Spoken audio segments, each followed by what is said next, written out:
Clara Whitmore's hands were shaking when she stepped off that train. Not from fear, from fury. She had read Nathaniel Carter's letter a dozen times on the ride west, and every single word told her exactly what kind of man she was walking toward, a man who wanted a woman shaped like a porcelain figurine, quiet and decorative, easy to manage. She'd come anyway, because she had nowhere else to go, and because she had never once in her 29 years let a man's expectations decide what she was worth. When she saw his face fall, really saw it, the shock dropping across his features like cold water, she felt the familiar sting she'd carried her whole life. But she smiled. God help her, she smiled. "You're not the bride I ordered," he said. And Clara Whitmore, with 2 worn bags and a wooden toolbox at her feet, looked that man dead in the eye and answered the only way she knew how. Then you got lucky. If you love stories about women who've refused to be broken women who walk into a storm and come out the other side standing taller than anyone expected, then this story is for you. Subscribe to our channel right now, hit that notification bell, and follow Clara's journey all the way to the end. Drop a comment below and tell us what city you're watching from. I want to see how far this story travels. Now let's go back to Red Hollow, Montana, the summer of 1887, and find out what happens when the wrong woman turns out to be exactly right. The train was 20 minutes late, which gave the people of Red Hollow more than enough time to speculate. They had gathered at the station the way small towns always gathered, for something worth watching, not out of warmth exactly, but out of that particular hunger that comes from lives lived close together with not enough variety. Women in their Sunday bonnets stood in clusters near the far end of the platform. Men leaned against posts with their thumbs hooked in their belts. A few of the older boys had climbed up onto the water tower just to get a better look. Nathaniel Carter stood apart from all of them. He was 41 years old, broad through the shoulders, with a jaw that looked like it had been carved rather than grown, and hands that told the story of every year he'd spent on the land, every fence post driven, every calf pulled, every rope thrown in weather that had no business letting him survive it. His right hand, the one he'd mangled in the threshing machine accident 2 summers back, was wrapped in worn leather to protect what movement he'd managed to recover. He hadn't told the woman about the hand. He hadn't told her much of anything useful, if he was being honest with himself, which he tried to avoid. He'd written the advertisement in November, 3 months after his housekeeper left for her daughter's place in Billings, and 4 months after his daughter, 9-year-old Hazel, had cried herself to sleep for the 7th night in a row because she missed her mother. His son, 12-year-old Thomas, had stopped crying by then.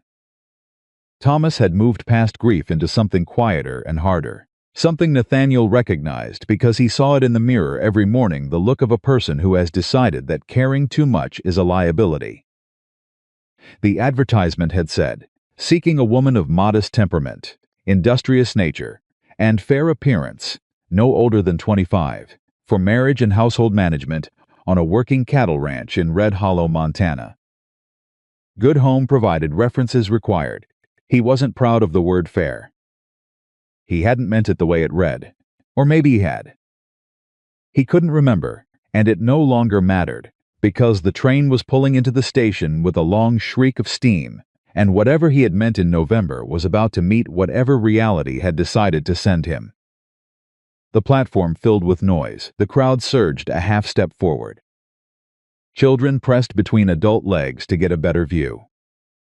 3 passengers stepped off the first car, a traveling salesman with a sample case, an older minister with a black bag, a young woman in a yellow dress who turned out to be visiting her sister, and caused 3 men to stand up straighter before she walked past without noticing any of them. Then the second car, a family of 4, the father carrying a baby, the mother managing a toddler, and 3 pieces of luggage simultaneously, with the focused efficiency of someone who had long since stopped expecting help. Then a pause. Then Clara Whitmore stepped onto the platform, and every piece of idle chatter on that station dried up like water on hot iron. She was not what any of them had pictured. She was a tall woman, full-figured, with strong arms and a round face that might have been called pretty in different company. with dark hair pinned up under a practical traveling hat and eyes the color of good river water brown, with a kind of clarity in them that didn't quite match the situation she was walking into. She wore a gray traveling dress that had seen better days, clean but faded at the elbows, and she carried herself with the particular straightness of a woman who had been told her entire life to make herself smaller and had decided a long time ago that she simply wasn't going to. In each hand she carried a worn leather bag. At her feet, before she'd even fully cleared the car's steps, she set down a heavy wooden toolbox. Latched with a brass clasp that had been polished so many times it caught the afternoon sun and threw a small bright shape against the side of the water tower. Nobody said anything. Nathaniel felt his stomach drop clean out of his body. He'd known, in a distant, carefully managed way, that he was doing something reckless. Mail-order marriage was the kind of thing that respectable men did only when they were out of options, and he had been out of other options since the hand. But he'd told himself the arrangement was practical. Reasonable. He'd told himself he wasn't looking for anything except a capable woman willing to manage a household and not require more from him than he had left to give. But standing on that platform with Clara Whitmore looking directly at him, not at the ground, not at the gathered crowd, not at the escape route back to the train, he felt something clench in his chest that had nothing to do with practicality. She walked toward him with the toolbox in one hand and a bag in the other, and the crowd parted for her the way crowds always part for someone who moves like they know exactly where they're going. She stopped 3 feet in front of him. She was not what he had ordered. "You're not," he started. "I'm Clara Whitmore," she said. Her voice was even, not cold but not soft either. The voice of someone who had decided before boarding the train how this conversation was going to go. "I answered your advertisement. I have your letter if you need to verify." He stopped. "Tried again. The advertisement said." "It said industrious," Clara said. "I am. It said modest temperament." She glanced at the crowd, watching them like hawks watching a rabbit. "I'm working on that one. And it said fair appearance." She held his gaze. "I suppose that depends on what you consider fair." From somewhere behind Nathaniel, a man laughed. Short, sharp, the kind of laugh designed to carry. Nathaniel turned just enough to identify Frank Good, who worked for William Hawthorne and made a career of laughing at other people's difficulties, and then turned back to Clara. "You're not the bride I ordered," he said, and the words came out quieter than he intended, almost helpless, which was not a thing Nathaniel Carter allowed himself to be. Not in front of this town, not in front of anyone. Clara looked at him for a long moment. Something moved behind her eyes, something that was not quite hurt and not quite amusement, but lived in the narrow territory between them. Then she smiled. "Then you got lucky," she said. The crowd did not laugh. The crowd went absolutely still, and Nathaniel Carter, rancher widower, man with a broken hand and a failing operation, and 2 children who needed something he did not know how to give them, stood on the platform of Red Hollow Station in the summer of 1887 and had no idea what to say. So he picked up her toolbox. It was heavier than he expected. He didn't say anything about that either. The ride out to the ranch took 40 minutes on the buckboard, and for the first 20 of those minutes, neither of them spoke. Thomas sat in the back with the bags, studying Clara with the flat, measuring expression of a boy who had decided that adults were generally disappointing, but was willing to take another survey. Hazel sat pressed against her father's side, watching Clara with wide eyes that kept sliding away whenever Clara looked in her direction. The road was rough. The summer had been dry, drier than last year, which had been dry enough to worry about, and the earth on either side was the particular dusty gold brown of land that needed water and hadn't gotten any. Nathaniel drove and said nothing, because he had no idea where to begin. Clara said, "How old are your children?" He glanced at her. "Thomas is 12, Hazel's 9. The advertisement didn't mention children." "No," he said. It didn't. He waited for the question that would logically follow why not, and prepared his answer, which was complicated and involved a degree of self-awareness he preferred not to display publicly. But Clara didn't ask. She turned slightly in the seat and said to Thomas, "That's a good knot you've got on that bag strap." Thomas looked at her with profound suspicion. "I tied it myself." "I can see that," Clara said. "Half-hitch, your father teach you?" Thomas's chin came up slightly. "I taught myself." Clara said, in a tone that was neither dismissive nor impressed, but which somehow communicated that she found this information genuinely interesting. "I taught myself most things too. It's slower, but you remember it better." Thomas said nothing, but he also stopped looking at her like she was a problem. Hazel said very quietly, "What's in the box?" "Tools," Clara said. "What kind of tools?" "The kind that fix things." Clara looked at the girl. Hazel had her father's coloring dark hair, gray eyes, and her mother's absence written all over her face in the way that only children carry loss, openly, like something they haven't yet learned to hide. "Do you like to fix things, Hazel?" Hazel considered this with the seriousness it apparently deserved. "I don't know," she said. "I've never tried." "Well," Clara said, "that changes today." Nathaniel said nothing. He kept his eyes on the road. But his hands, both of them, loosened slightly on the reins. The ranch was worse than the advertisement had suggested, which Clara had already suspected, because in her experience men who wrote honest advertisements usually didn't need to write advertisements at all. She didn't say any of this out loud. She stepped down from the buckboard and looked at the house 2 stories, built solid but gone ragged at the edges, the porch sagging on the left side, the window shutters on the upper floor hanging at angles that suggested the hinges had given up months ago. The barn beyond it had a gap in the roof that someone had covered with boards and canvas, a temporary repair that had calcified into permanence. The fencing along the near pasture was held together with wire and determination. 3 of the fence posts leaned. The cattle in the distance were thin, not starving, but working toward it. Nathaniel stood beside her. She could feel him bracing himself for the verdict. "The porch," she said. "I know," he said. "Left side first." "The beam's rotted. If you don't replace it before winter, the whole thing comes down." Nathaniel turned to look at her. "You can see that from here?" "I can see the angle," she said, "and I can see where the wood has gone gray instead of brown." "Gray means rot." He was quiet for a moment.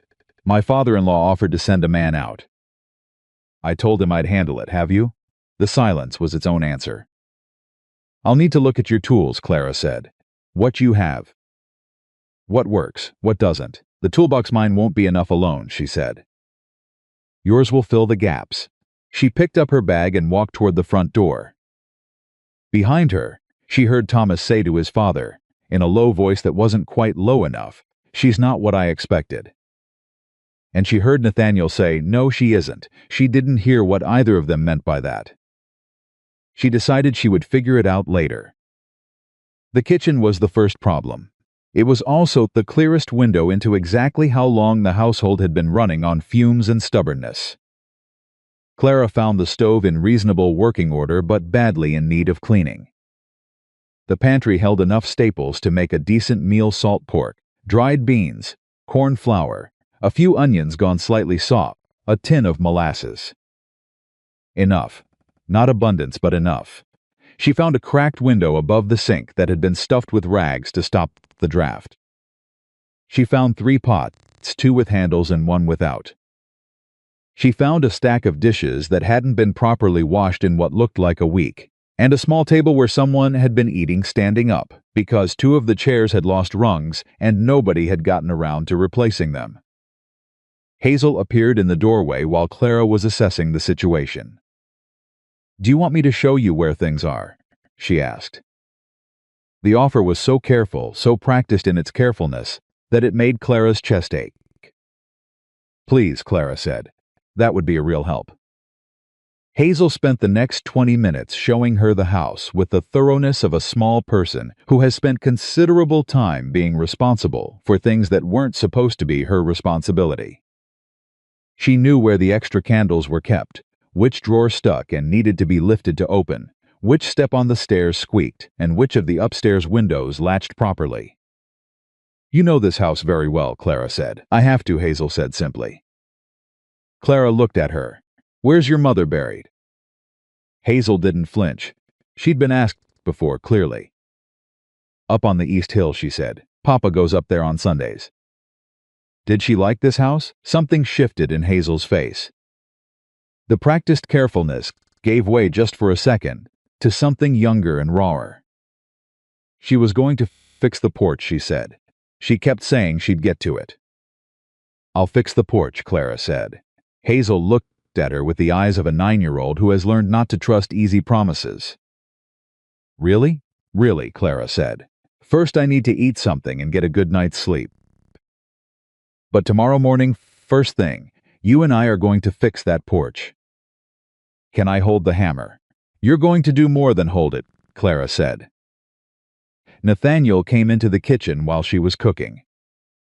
He stopped in the doorway and looked at the table, which she'd cleared and set, and at the pot on the stove, and at Hazel sitting at one of the repaired chairs she'd taken the loose rung out, examined the joint, and wedged it back in with a small piece of leather from her toolbox as a temporary fix with her feet swinging. I don't expect you to cook, he said. I know, Clara said. I'm doing it because I'm hungry, not because I expect gratitude. He came into the kitchen and sat down.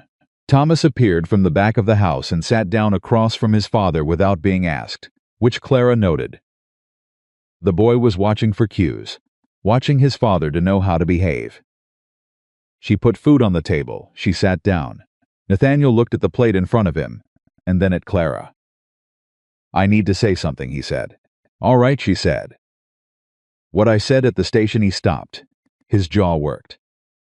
I wasn't trying to Mr. Carter, Clara said. He looked at her. I have been told I was the wrong thing my entire life, she said. Wrong size, wrong manner, wrong expectations. I am 40 miles past being wounded by it. She picked up her fork. What I would like to know is whether you're willing to give this a fair chance. Not a perfect chance, not a comfortable one, a fair one. He was quiet for a long moment. Thomas was watching him. Hazel was watching her beans. Yes, Nathaniel said. I am good, Clara said, then eat before it gets cold. Thomas made a sound that might have been the very beginning of a laugh, quickly suppressed. Hazel looked up and smiled at her beans. Nathaniel ate.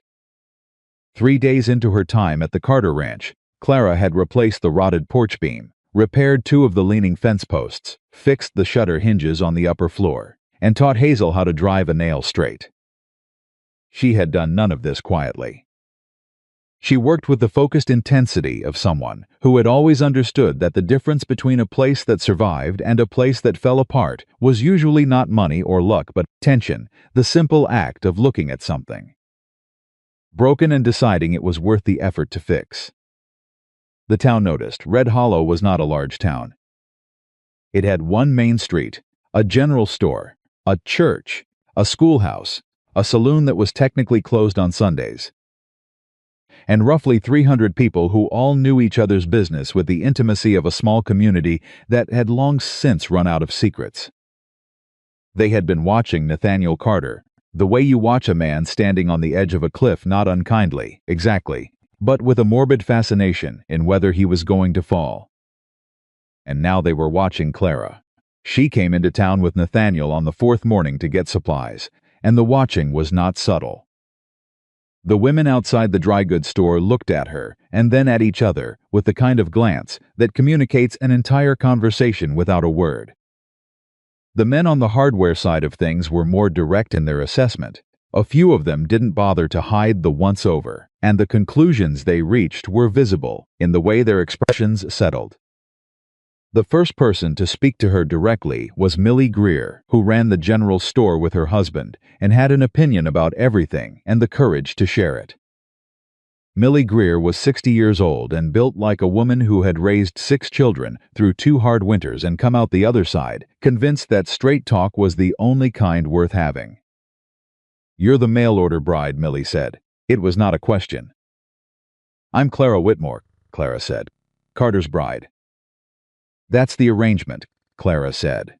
Millie looked her up and down with the brisk efficiency of someone doing an inventory. The advertisement said young and fair-looking, she said. It did, Clara agreed.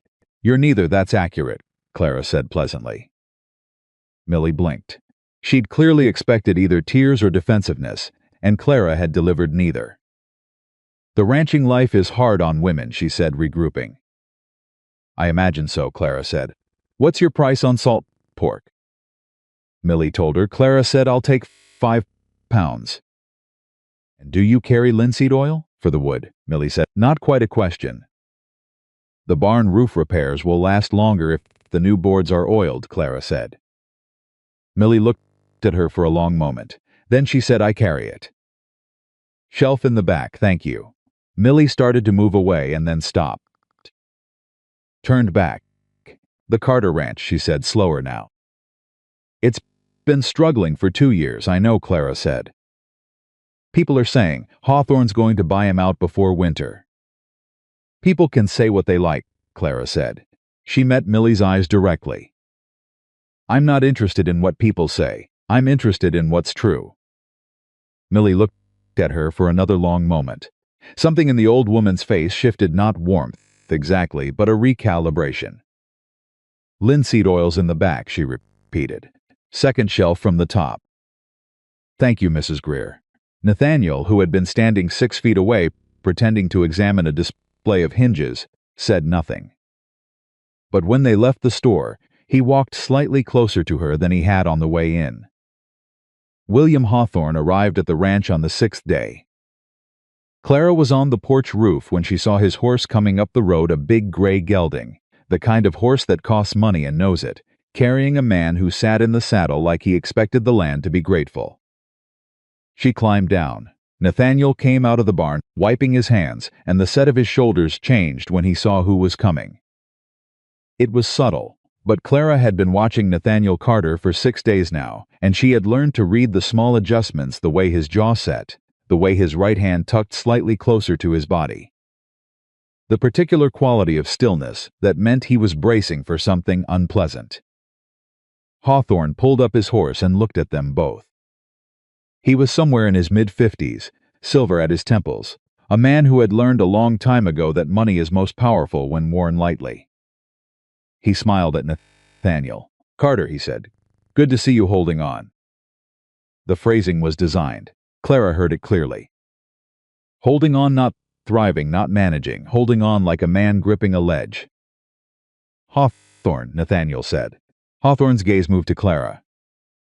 He took her in with the same efficiency that Millie Greer had used, but where Millie's inventory had been honest, Hawthorne's was calculative. He was looking at her the way a man looks at a liability. This the bride, he said to Nathaniel, as if Clara were not standing 5 feet away. I'm Clara Whitmore, Clara said. Hawthorne looked at her directly for the first time. Whitmore. Not Carter yet? Not yet, she said. Wedding's been set, Nathaniel said. His voice was even, but his jaw was tight. Of course, Hawthorne said, and smiled in a way that said he didn't believe it. I came to check in on the place. Heard you had some storm damage last spring, that east pasture fence. Wanted to see if you needed any assistance. The fence is handled, Nathaniel said. Is it? Hawthorne looked past him toward the east pasture. Then back, Carter. You know I've always said that if the land ever got to be too much, my offer stands. No shame in it. A man alone, 2 kids, 1 good hand. His gaze dropped briefly to Nathaniel's wrapped right hand. It's a lot. I'm not alone, Nathaniel said. It came out with a quiet firmness that surprised Clara. She looked at him. Hawthorne's gaze moved between them. He smiled again, easier this time, the smile of a man who has decided to be patient. Well, the offer stands regardless. You know where to find me. He turned his horse. Miss Whitmore, Mr. Hawthorne, Clara said. He rode back down the road. Nathaniel stood still for a moment after he'd gone. Then he said, He's been trying to buy me out for 2 years. I know, Clara said. He looked at her. You know? Mrs. Greer told me. The day we went into town, she paused. He's going to try harder now. Because of you? Nathaniel sounded like he wasn't sure whether to be apologetic or something else. "Because I'm evidence that you're not as close to the edge as he thought," Clara said. "A man willing to send for a bride is a man who intends to stay. That changes his timeline." Nathaniel looked at her steadily. "You worked that out from one conversation with Millie Greer." "I worked it out from 30 years of watching people decide what other people are worth," Clara said. She went back to the ladder she'd propped against the porch roof. "Where are you going?" he asked. "Porch roof. Second board on the left is soft. I want to check the joists underneath before it gets dark." He watched her climb for a moment. Then he said, "You don't have to do all of this." Clara stopped, looked down at him from the third rung. "I know," she said. "I want to. Why?" She was quiet for a moment, considering. The honest answer was complicated and involved her father's farm and a decade of work that had never been credited to her, and the particular loneliness of being good at things that no one expected you to be good at. But the short answer was simpler. "Because it needs doing," she said. "And I can do it." She climbed the rest of the way up. After a moment below her, she heard Nathaniel Carter go back to work. The trouble with Harlan Pruse started on the 8th day. Pruse was a rancher with land east of Nathaniel's smaller acreage, rougher operation, and a disposition that had soured somewhere around the time his second barn burned down, and his wife's sister came to stay indefinitely. He had opinions about most things and the volume to share them, and when he rode past the Carter ranch and saw Clara on the roof of the barn, nailing boards, he pulled up his horse and watched for a full minute before he said anything. Thomas was passing by with a load of feed. He was the one who heard it first. "What in God's name is that woman doing up there?" Prue said, not quite to Thomas, not quite to himself. Thomas stopped, set down the feed. "Fixing the roof," he said. "She'll fall," Prue said. "Woman that size up on a barn roof. She'll crack the boards straight through." Thomas's face went very still. Clara from the roof heard most of this. She kept working. "She hasn't fallen yet," Thomas said carefully. "Yet," Pruse repeated. He seemed to find this funny. Carter's going to get himself a lawsuit or a funeral, one or the other. Clara set her hammer down. She stood up on the roof carefully, because she'd learned the boards, and she knew which ones would hold, and which ones needed more time, and looked down at Harlan Pruse. "Good morning," she said. Pruse looked up at her. He'd clearly not expected to be addressed. "Is there something you need from Mr. Carter?" Clara asked. Her voice was pleasant. She kept it pleasant with some effort. "Or were you just passing through?" "Just passing," Pruse said, with the defensive dignity of a man caught saying something he'd have preferred to say only to an audience. "Well then," Clara said, "I won't keep you." Pruse looked at her for a moment. Something shifted in his face, not quite shame, but the nearest neighbor to it. He turned his horse and rode on without another word. Thomas watched him go and then looked up at Clara. "He says things like that all the time," Thomas said. There was no anger in his voice, just the flat resignation of a boy who had been hearing it for a while. "I know," Clara said. "It doesn't bother you?" She thought about lying. It would have been kinder. "It bothers me plenty," she said. But bothered doesn't mean stopped. She picked up her hammer. "Hand me those nails, would you? The ones in the coffee tin." Thomas picked up the tin and held it up to her. "You're not going to fall," he said. "No," she agreed. "I'm not. I know," he said. "I've been watching how you walk up there. You test every board before you step on it." Clara looked down at him.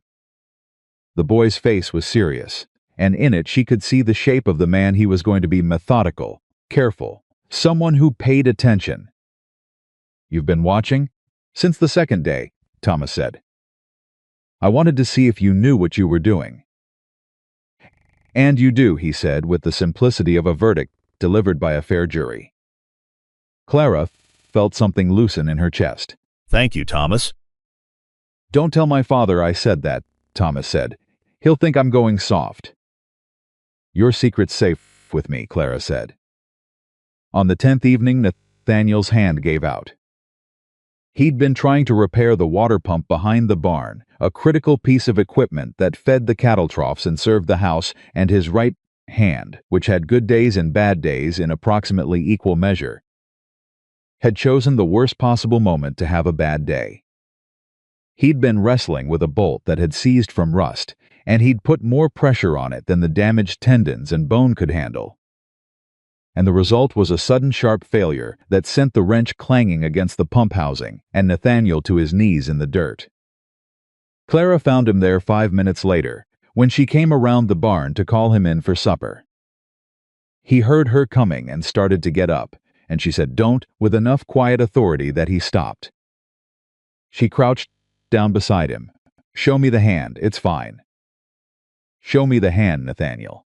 He looked at her sharply. It was the first time she'd used his given name. She held his gaze and waited. He unwrapped the leather covering. The hand was not fine. It was swollen at 2 of the knuckles, and the middle 2 fingers were bent slightly in the way they went, when the muscles cramped, and there was a tremor running through the whole thing that he was trying to stop by sheer force of will. Clara didn't recoil. She looked at it the way she's looked at a broken fence post, assessing, cataloging, deciding what could be done. "How long has it been this bad?" she asked. "It's not." "Nathaniel," he let out a breath. "Today's a bad one," he admitted. "Some days it's almost right. Other days it goes like this and I can't." He stopped. "Can't what?" The muscle in his jaw moved. "Can't do the things that need doing." She sat down in the dirt beside him, which was not what he expected, and looked at the pump. "Tell me what you were trying to do. The main bolt is seized. If I can get it free, I can clean the housing and get the pump running right. The way it is now, we're losing about 1/3 of the water pressure." "Which seized bolt?" she said. He pointed with his left hand. She looked at it. "I have a tool for seized bolts," she said. "Penetrating oil and a different kind of wrench. Less torque required, more patience. You have to let the oil do most of the work." "How long does it take?" 20 minutes to soak, then another 10 to turn it." "You can't rush it."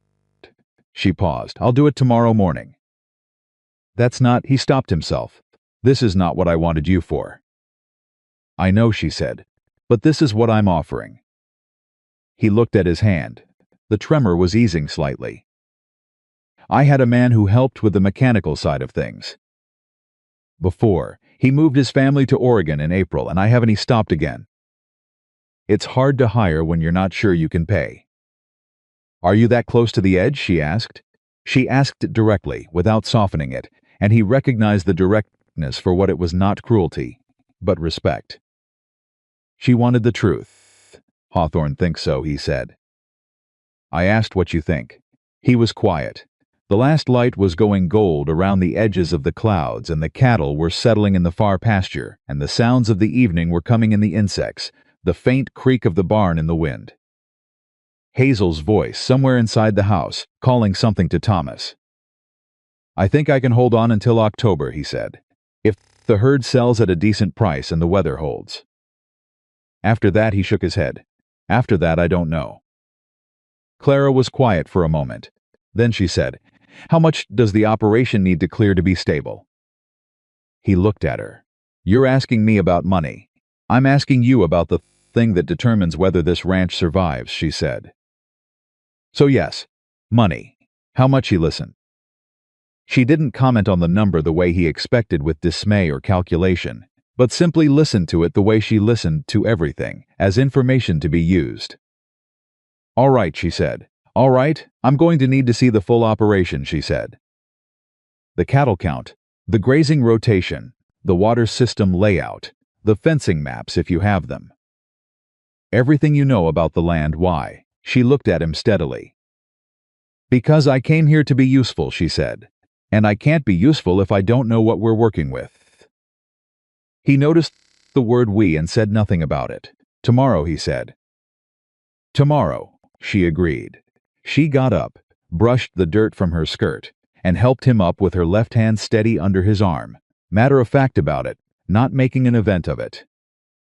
They walked back toward the house, After a moment, Nathaniel said, "The children." "Yes?" He seemed to be choosing his words. "They haven't had much stability since their mother." A pause. "I want them to know that whatever arrangement we." Another pause. "I don't want them to get attached to something that isn't certain." Clara stopped walking. He stopped too, and turned to look at her. "Nathaniel," she said, "I came 2,000 miles, and I've already fixed your porch and reseated your fence posts and oiled your window hinges, and I'm planning to fix your water pump tomorrow and go over your cattle. Operation the day after that." She looked at him steadily. "I don't know what gives you the impression I'm not certain." He opened his mouth, closed it. "I'm not a woman who does things halfway," she said. "If I were going to leave, I would have left at the station." A long moment. "The children," he said carefully, "have started calling you Miss Clara." "I know," she said. "I told Hazel she could. Thomas hasn't." "Thomas will," she said. In his own time. She started walking again. He fell into step beside her. When they reached the porch, the one she'd repaired, the one that now held steady under his boots, where it had wobbled for a year, he held the door open for her. It was a small thing, but it was the first time he'd done it. Clara went inside. Behind her, she heard Nathaniel Carter stand on the solid porch for a moment in the quiet of the summer evening, and she knew without turning around that he was looking at something he hadn't let himself look at in a long time. The possibility that things might be all right. She didn't say anything about that. Some things needed to be found alone. She went into the kitchen and started supper, and the smell of it filled the house, and from upstairs she heard Hazel call down, "Is that the bean soup?" And Thomas say, with elaborate 12-year-old dignity, "Obviously it is." And below all of it she heard the front door close, and the solid sound of Nathaniel Carter's boots on the floor she'd swept that morning, coming home. The water pump yielded on the second attempt. Clara had soaked the seized bolt overnight with penetrating oil. She'd found an old tin of it in the back of Nathaniel's tool shed, behind a broken saw and a coil of wire that had been sitting there so long it had rusted into a single useless mass, and in the morning she went out before breakfast and gave the bolt 20 minutes more to think about it. Then she put the right wrench on it, the one with the long handle that multiplied the force without requiring the kind of grip that would destroy a damaged hand, and she turned it slow and steady. The way her father had taught her, no jerking, no impatience, and it moved. It moved a quarter inch, then half. Then it broke free with a sound like a held breath, finally released. Thomas was watching from the fence post he'd climbed for a better view. He didn't say anything, he just nodded once, the same nod he'd give to a fact he'd suspected but wanted to confirm. Clara cleaned the housing. She reassembled the pump. She primed it and worked the handle, and clean water came through at full pressure for the first time in she didn't know how long. But from the way Nathaniel looked when he came around the corner of the barn and heard the sound of it, she knew it had been a while. He stood still for a moment, just listening. "The pressure's right now," she said. "You'll want to check the seals on the trough connections. A few of them looked like they'd been leaking slow." "Clara," he said, "I'll show you which ones if Clara." His voice was quiet, but it stopped her.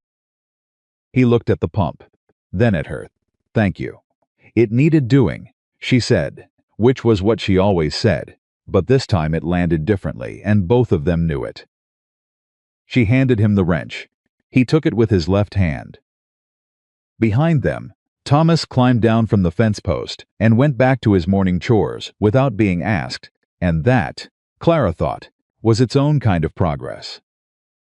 She went in to make breakfast and was halfway through slicing salt pork when Hazel appeared at the kitchen door, still in her nightgown, her hair in the loose braid she slept in, and said, without preamble, "Frank Good told Billy Ashmore that Papa made a mistake bringing you here."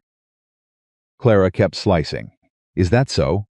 "Billy told me at the well yesterday." Hazel's voice was too careful, too controlled, which meant she'd been sitting on this for at least 12 hours, and it had been bothering her the whole time.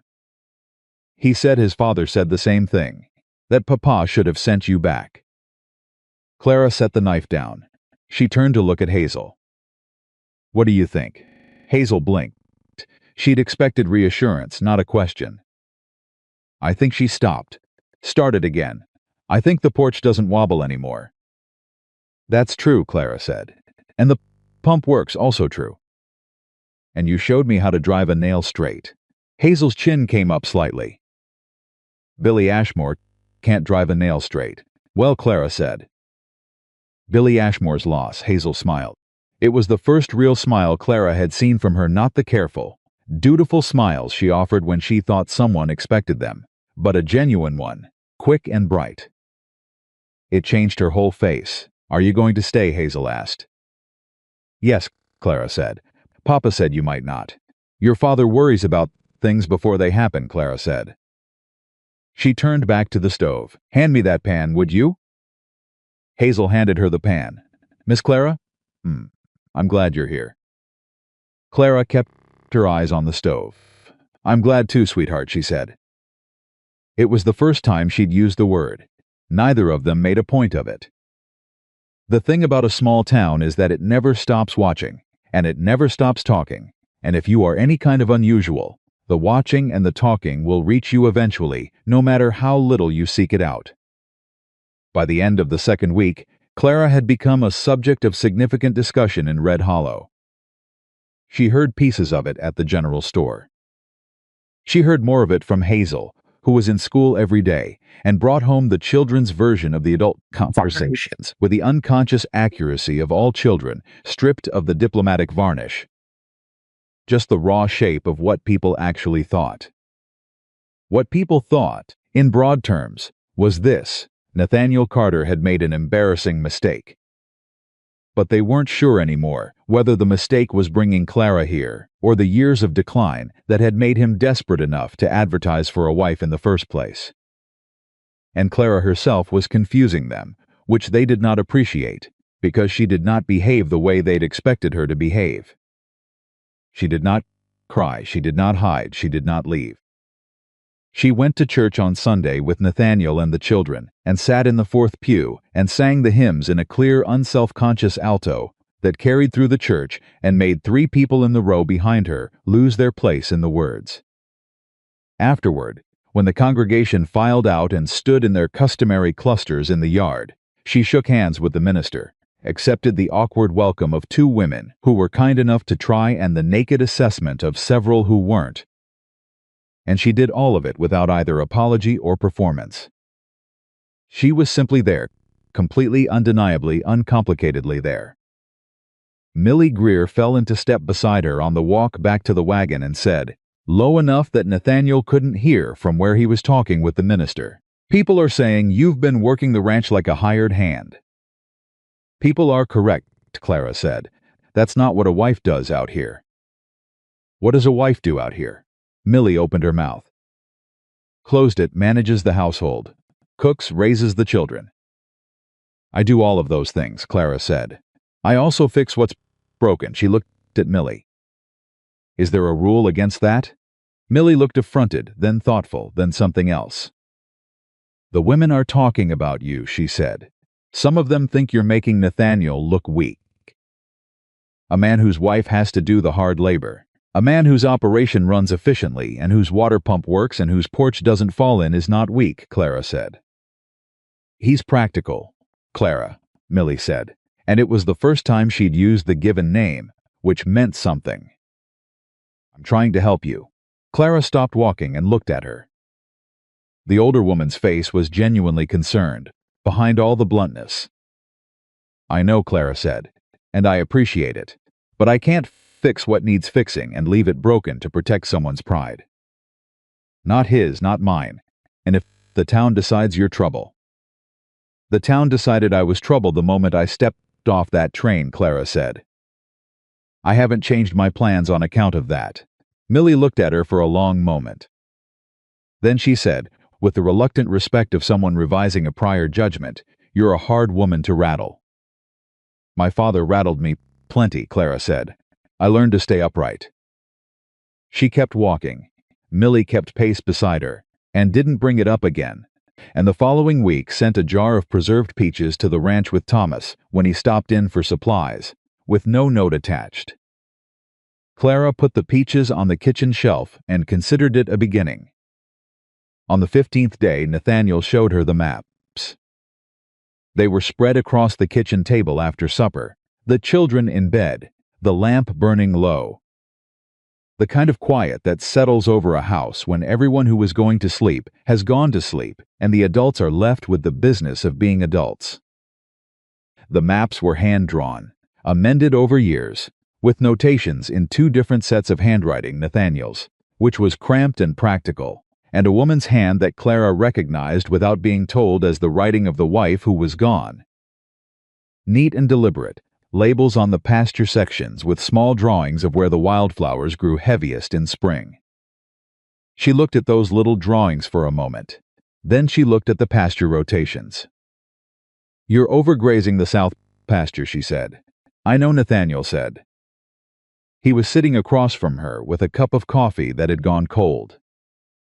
"I had to push the herd south when the north water supply failed. Before the pump. If you pull them off the south pasture for 60 days and move them here," she pointed, "the grass will recover. That's the Larson section. It's not part of my acreage. Does Larson use it?" "Old James Larson died in April.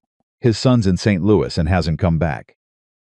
"Is the land contested?" "Not yet." "Then petition to use it," Clara said. "Temporary grazing rights. There's a process for it." "I'll write the petition if you tell me who to address it to." Nathaniel stared at her. "You know how to write a land petition?" "My father fought a boundary dispute for 3 years," she said. "I learned to write petitions, affidavits, and formal complaints out of sheer necessity." She looked back at the map.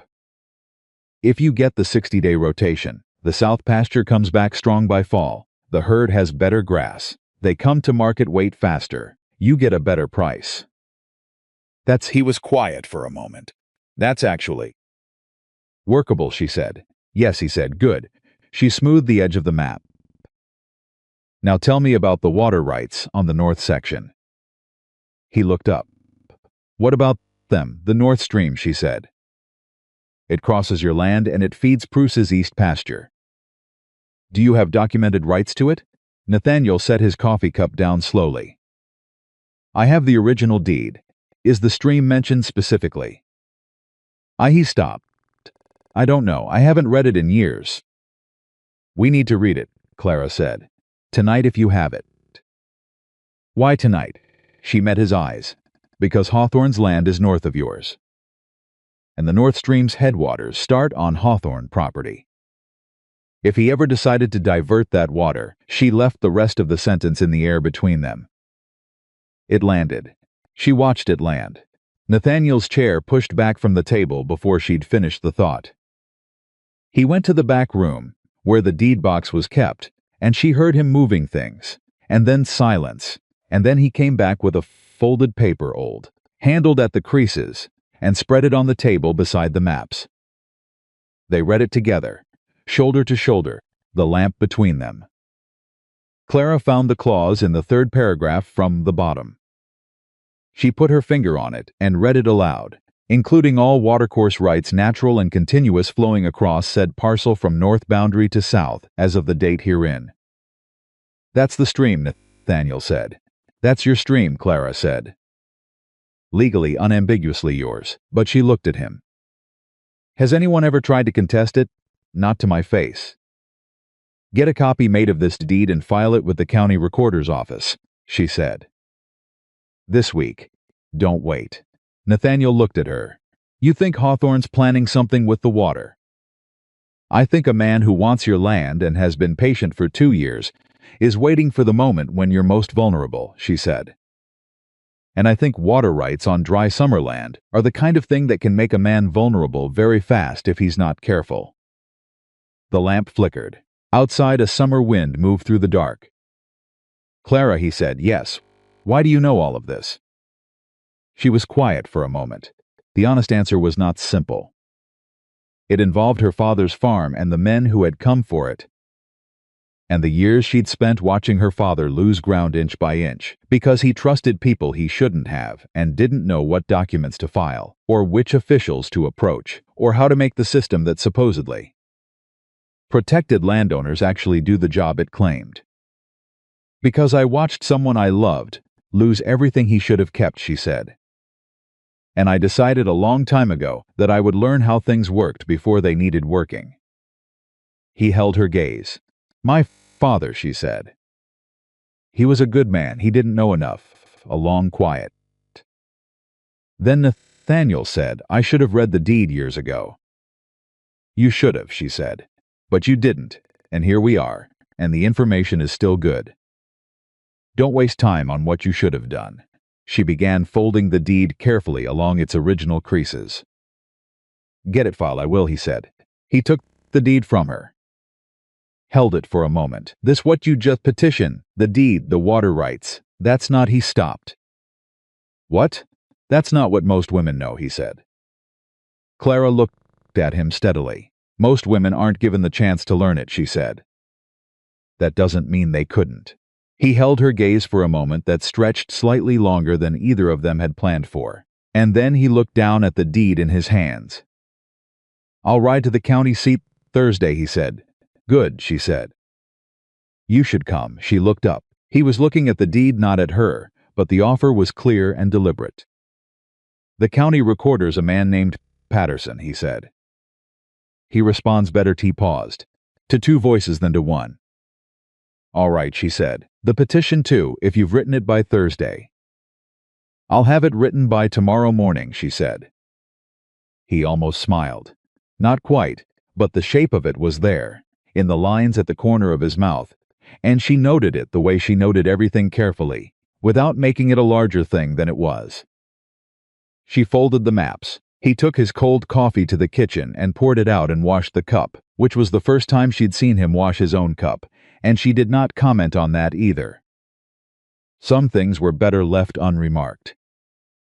Thursday arrived with a hard blue sky and the kind of dry heat that made the road to the county seat shimmer at the edges, and they drove out in the buckboard at first light, the children left in the capable if grudging care of Thomas, who had accepted this responsibility with the put-upon dignity of someone who knows he can handle it, but prefers you not to realize that. The county seat was a 40-mile drive.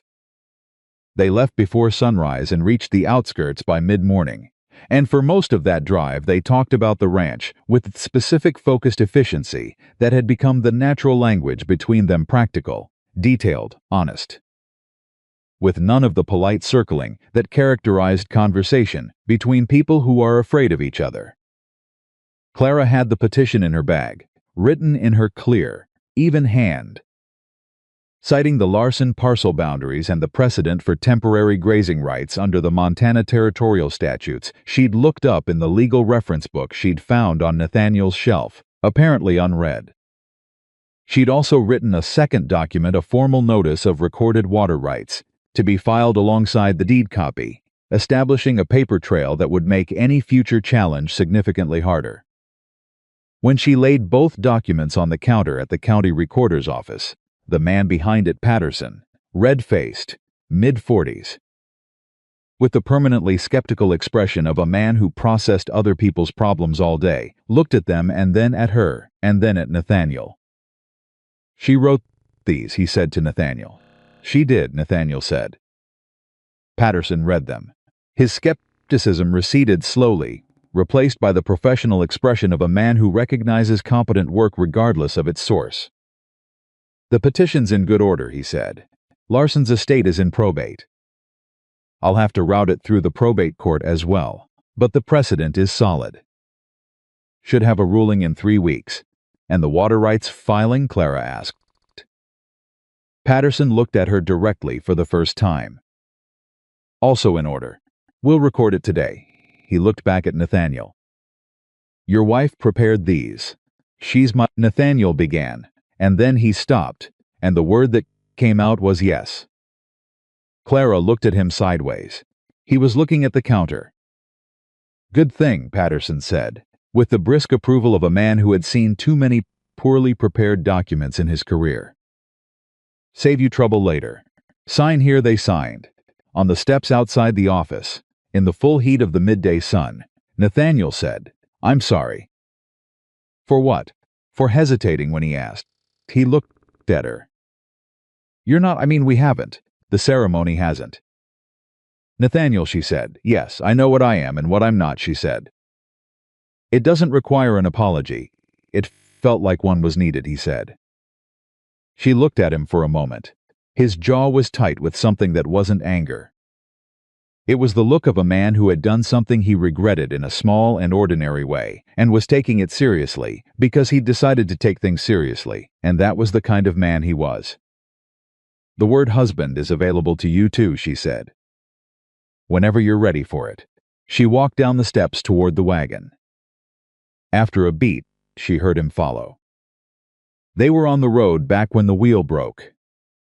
It was the left rear wheel, which Clara had noticed wobbling slightly on the way out, but said nothing about, because she'd estimated they'd make it there and back, and she'd been wrong by approximately 30 miles. The wheel didn't break catastrophically. It shed the outer iron tire with a grinding shriek, and the buckboard lurched sideways and dropped, and the horse spooked and pulled.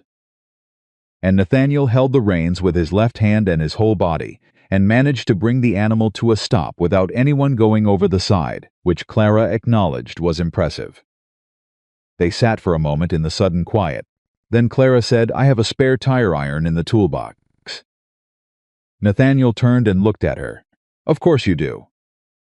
I also have the tools to seat it back if the wheel hub isn't cracked." She was already climbing down. "Hold the horse." He held the horse. She crouched beside the wheel, examined the hub, examined the rim, examined the tire that lay in the dirt 10 feet back. The hub was intact.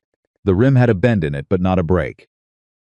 The iron tire could be reseated with heat, which she didn't have, or with enough force applied in the right places, which she did. "I'm going to need your weight," she said. "My weight. I need you to hold the wheel steady while I work the tire back onto the rim. It's going to take 2 sets of hands." He tied the horse to a scrubby tree off the road and came and crouched beside her, and she showed him how to hold it left hand here, brace here, don't let it rotate, and for the next 40 minutes they worked in the full afternoon heat. Trading directions back and forth, Clara driving and Nathaniel holding. And twice the tire slipped back off, and once Clara's knuckles caught the rim and bled, and Nathaniel made a move to stop, and she said keep holding without looking up, and he kept holding. When it seated with a sound like a verdict. They both sat back in the dirt. Nathaniel's shirt was soaked through. Clara's hands were dirty, and her knuckles were bleeding, and her hair had come half down from its pins sometime around the 3rd attempt. Nathaniel looked at her hands. "Let me see. They're fine." Clara. She held her hands out. He looked at the scraped knuckles with the same careful attention she'd given to his right hand 2 weeks ago in the dirt behind the barn, and the symmetry of it was not lost on either of them. He pulled a clean handkerchief from his pocket and wrapped it around the worst of it, and he did it gently, which his size and his manner didn't always promise but consistently delivered. "You knew the wheel was going," he said. "I suspected," she said. "You didn't say anything. I didn't want to delay the filing." He looked at her. The filing was more important than the wheel. "Yes," she said. He was quiet for a moment. Then he said, "You could have been hurt." "I could have," she agreed. "The rim didn't crack, so I wasn't." "That's not—" He stopped. "Clara, that's not the point." "Then what is?" He looked at his hands. Both of them, the good one and the damaged one, the handkerchief from the good one now wrapped around her knuckles. "The point is that you make decisions like the outcomes don't matter to you," he said. "Like it's all just tasks to complete, boxes to check." She looked at him steadily. "That's not what I'm doing." "Then what are you doing?" She thought about how to answer that. The heat pressed down and the horse shifted in the shade of the scrubby tree, and somewhere a long way off a hawk turned slow circles in the bright sky. "I'm deciding what's worth the risk," she said finally. "And the filing was worth it. The ranch is worth it." "You didn't know me 3 weeks ago," he said. "No," she said. "So why—" "Because I came here to build something," she said. "Not to watch it fail." She looked at him. "Do you understand the difference?" He held her gaze for a long moment, and in it she saw something shift, not all at once, not dramatically, but the way a lock moves when the right key finds the right tumbler, small and decisive and not reversible. Yes, he said, I think I'm starting to. She nodded once. Got up. Tested the wheel with her weight it held. We should get moving, she said. We'll be home after dark as it is. Thomas will have fed the children, something completely impractical. Last time I left him in charge of supper, Nathaniel said, standing and brushing the dirt from his knees. He made cornbread and called it a meal. Cornbread is a meal, Clara said. He didn't make anything else. He's 12. He put molasses on it and told Hazel it was a special occasion. Clara laughed. It came out sudden and genuine, the kind of laugh that doesn't check with the rest of you before it happens. She heard Nathaniel go quiet in a specific way beside her, not uncomfortable but attentive, the way a person goes quiet when they hear something they want to remember. She climbed back up to the buckboard. He untied the horse and climbed up beside her, and they drove the last 30 miles in the darkening evening, and they talked less than they had that morning, but it was a different kind of quiet, the kind that doesn't require filling. They pulled into the ranch at 9:30. The house was lit up bright, which meant Thomas had been nervous enough to light every lamp. Clara climbed down before Nathaniel could offer to help. She was tired in the deep, specific way of someone who has used everything they have and used it well, and the feeling was familiar and not unwelcome. Thomas appeared in the doorway. He looked at the wheel, then at Clara's bandaged hand, then at his father, then at the wheel again. What happened, he said. Tire came off the rear wheel, Nathaniel said. Did you fix it? Miss Clara fixed it, Nathaniel said. Thomas looked at Clara. Are you all right? I'm fine, she said. What did you feed your sister for supper? A pause that answered the question before he did. Cornbread, he said, with molasses. Another pause. It's a versatile grain, Thomas said, with such profound dignity that Clara had to look away to keep her composure. Go to bed, Nathaniel said. Is there bed, Thomas? Thomas went. Clara took the lantern from beside the door, started toward the barn to check the water trough levels before turning in, because the pump seals had been uncertain and she'd been away all day, and Nathaniel said, behind her, I'll do it. She turned. Go inside, he said. I'll check the troughs. She looked at him. He looked back at her with the particular stubborn steadiness of a man who has decided something and is not going to be argued out of it. The seals on the south trough, she started. I know about the seals, he said. You showed me Tuesday. He held out his left hand. Give me the lantern. She gave him the lantern. He went toward the barn. She went inside and washed her face and sat down at the kitchen table for the first time that day, and the silence of the house settled around her like something earned. When Nathaniel came back in from checking the troughs, all secure, all holding, he found her exactly where he'd left her. He set the lantern on the shelf. He sat down across from her. He did not say anything for a moment. Then he said the petition. If it comes through, and the deed's filed, and the herd rotates the way you described, he stopped. It could work. All of it. It could actually work. Clara looked at him. I know, she said. You knew before I did. Yes, she said. He looked at his hands on the table. Both of them. I stopped believing this place could work, he said. Somewhere in the last 2 years, I stopped believing it. I know that, too, she said. How? Because you were doing everything right and waiting to fail, she said. There's a particular way a person works when they've already decided it's over. I recognize it. He was quiet. From your father. From my father, she said. She got up, put the kettle on for tea, because the evening had cooled and she was tired and she wanted something warm before bed. From behind her, she heard Nathaniel say, quietly, and with the carefulness of a man returning something he's been borrowing for too long without permission, I don't think I got the wrong bride. Clara kept her eyes on the kettle. No, she said. You didn't. She listened to the silence behind her, and in it she heard him breathing, and the fire in the stove, and outside in the dark the cattle in the far pasture settling for the night, and underneath all of it, very faintly, like a foundation that had been there all along waiting to be trusted, the sound of a life that was beginning to hold. The petition came back approved in 19 days, not 3 weeks. Patterson had apparently pushed it through the probate court with unusual speed, which Millie Greer told Clara was because Patterson had never seen a land petition, drafted that cleanly in 20 years of county service. And Millie Greer knew this because Patterson had told his wife, and his wife had told the minister's wife, and the minister's wife had told Millie, which was simply how information moved in Red Hollow, and there was no point resisting it. Clara received the news from Nathaniel at breakfast, who had ridden to the post box at the road junction and come back with the official envelope still in his hand, which meant he'd read it on horseback, rather than wait the 10 minutes it would have taken to get home. The Larson section, he said, coming through the door. 60-day rights, starting the 1st of next month. Thomas looked up from his eggs. What's the Larson section? Pasture, Clara said. North of us. Your father's herd gets to graze it through September. Why does that matter? Because it means the south pasture rests, Clara said, and cattle that eat good grass come to market at better weight, and better weight means better price, and better price means... We don't lose the ranch, Thomas said. A silence fell over the table. Nathaniel looked at his son. Thomas looked back at him with the steady gray eyes that were entirely his father's and said nothing further, because he had said the thing plainly and saw no reason to elaborate.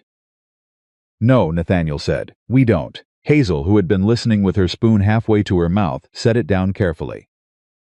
Are we going to be all right? She asked. It was the question she'd been not asking for 2 years. Clara understood.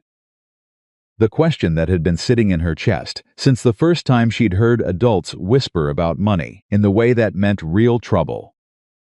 Nathaniel opened his mouth. Yes, Clara said. Nathaniel looked at her. She looked back at him steadily, and in the space between them was the understanding that she was not making a promise she couldn't keep.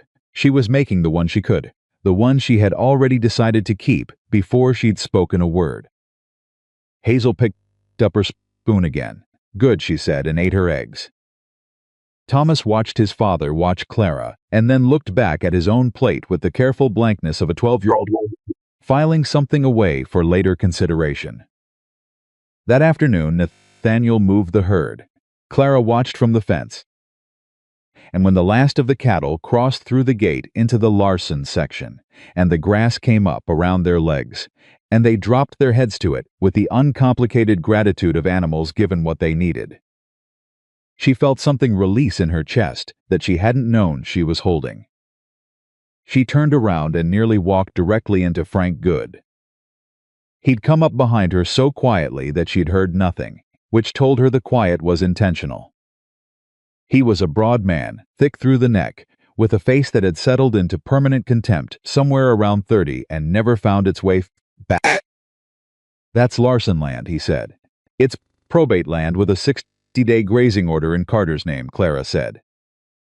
She did not step back, filed with the county recorder. Would you like the document number? Good looked at her, the way men look at things they find inconvenient. Mr. Hawthorne's going to hear about this. Mr. Hawthorne is welcome to read the public record, Clara said.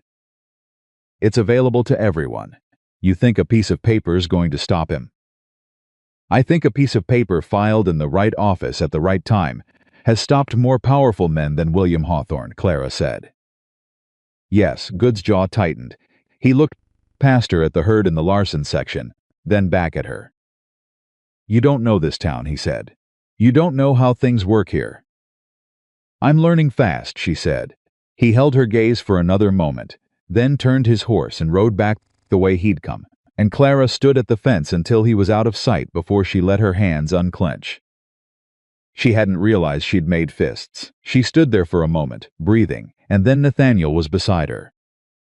She hadn't heard him come up either, but his arrival was different. She felt it rather than heard it, the specific quality of his presence that she had apparently catalogued without meaning to. How much of that did you hear? She asked. Enough, he said. He'll tell Hawthorne about the grazing order. I know. Hawthorne's going to move faster now, she said.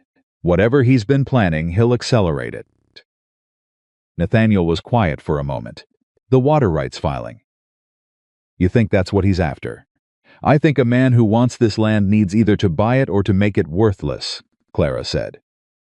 He can't buy it because you won't sell, so he needs it to fail. She looked at the stream that ran along the north boundary, visible from where they stood. That water is the fastest way to make it fail. The deed's filed, Nathaniel said. The deed's filed, she confirmed. But a deed only protects you if you can enforce it. Has Hawthorne ever interfered with the stream before? Not directly. What does not directly mean? Nathaniel's jaw tightened. 2 summers ago, before the hand, the stream ran low for 3 weeks in August. I assumed it was the drought. Where does the stream start on Hawthorne's land? There's a spring, he said, up in the north pasture. Feeds into the stream about a mile above my property line. Clara looked at him. He looked back at her, and she watched the thought arrive in his face, the connection she'd already made, the one that turned 2 summers ago's drought into something that might not have been a drought at all. We need to ride up there, she said. Not to confront anyone, she said. To look, to know what we're dealing with before it deals with us.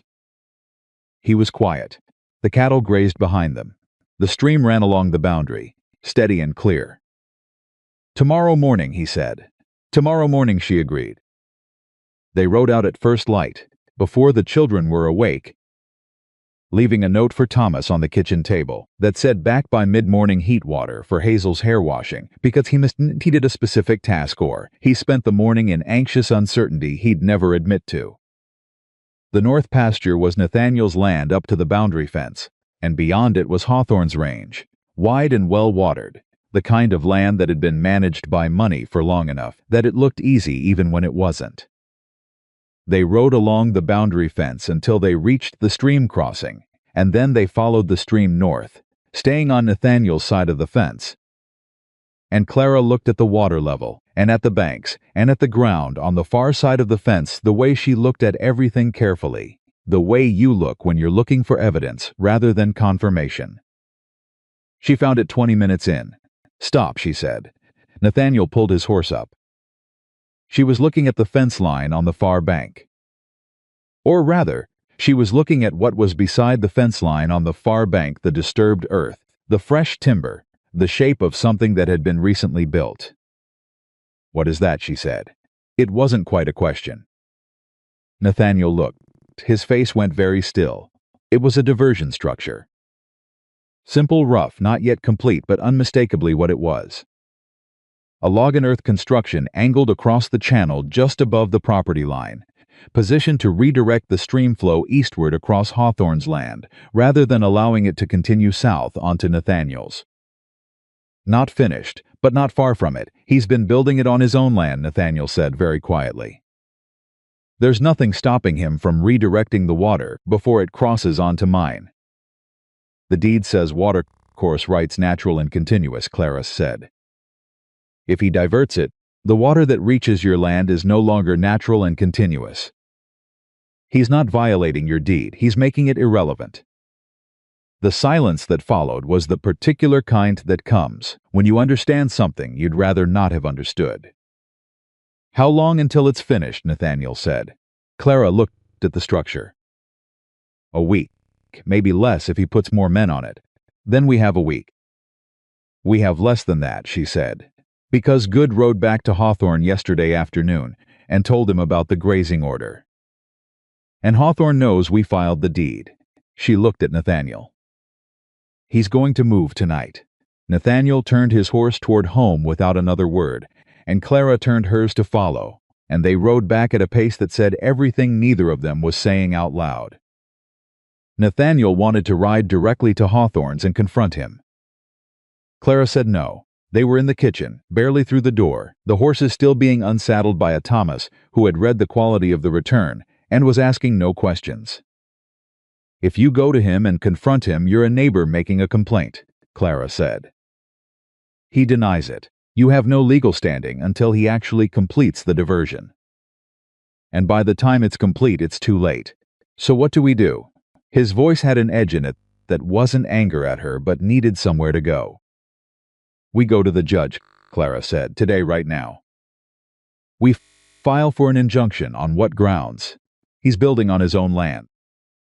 On the grounds that the construction constitutes a foreseeable interference with your documented water rights," Clara said. "There's precedent for injunctive relief before harm occurs, when the harm is demonstrably imminent." She looked at him steadily. "I need paper and your pen. Clara, the county seat is 40 miles. There's a circuit judge in Millhaven," she said, 12 miles east. I read his name on the courthouse door when we were filing. Nathaniel stared at her. "You read the courthouse door." "I read everything," she said. "Paper, pen. Now, Nathaniel." He got her the paper and the pen. She wrote, standing at the kitchen table, Thomas hovering in the doorway watching with the expression of someone watching a person diffuse something explosive with their bare hands. Hazel sat on the stairs and did not pretend she wasn't listening. Clara wrote for 20 minutes without stopping. When she finished, she handed it to Nathaniel. He read it. He read it again. "Where did you learn to write like this?" he said. "A lawyer in my father's town," she said. "He let me read his case files when I was 14. I asked him to explain every document until I understood it." She took the paper back, folded it. "Can you reach Millhaven and back before dark? If I leave now." "Then leave now." She held the paper out to him. "The judge's name is on there. If he pushes back, tell him the diversion structure is less than a week from completion. That's your leverage." He took the paper. He looked at her. The kitchen was loud with all the things neither of them had time to say. "I'll be back before dark," he said. "I know," she said. He went. Thomas stepped fully into the kitchen from the doorway. He was quiet for a moment, looking at Clara with those measuring gray eyes. "Is the ranch going to be all right?" he said. Not the way Hazel had asked, not with a child's need for reassurance, but with the flat seriousness of someone who wanted the honest answer. "I don't know yet," Clara said, "but we're fighting for it." "That counts for something." Thomas nodded. He picked up his hat from the hook by the door. "I'm going to check the north fence," he said. "See if anyone's been near the stream from our side." Clara looked at him. He was 12 years old, and he had decided, quietly and without announcement, that he was going to be useful. "Take the dog," she said. He went. Hazel came down from the stairs.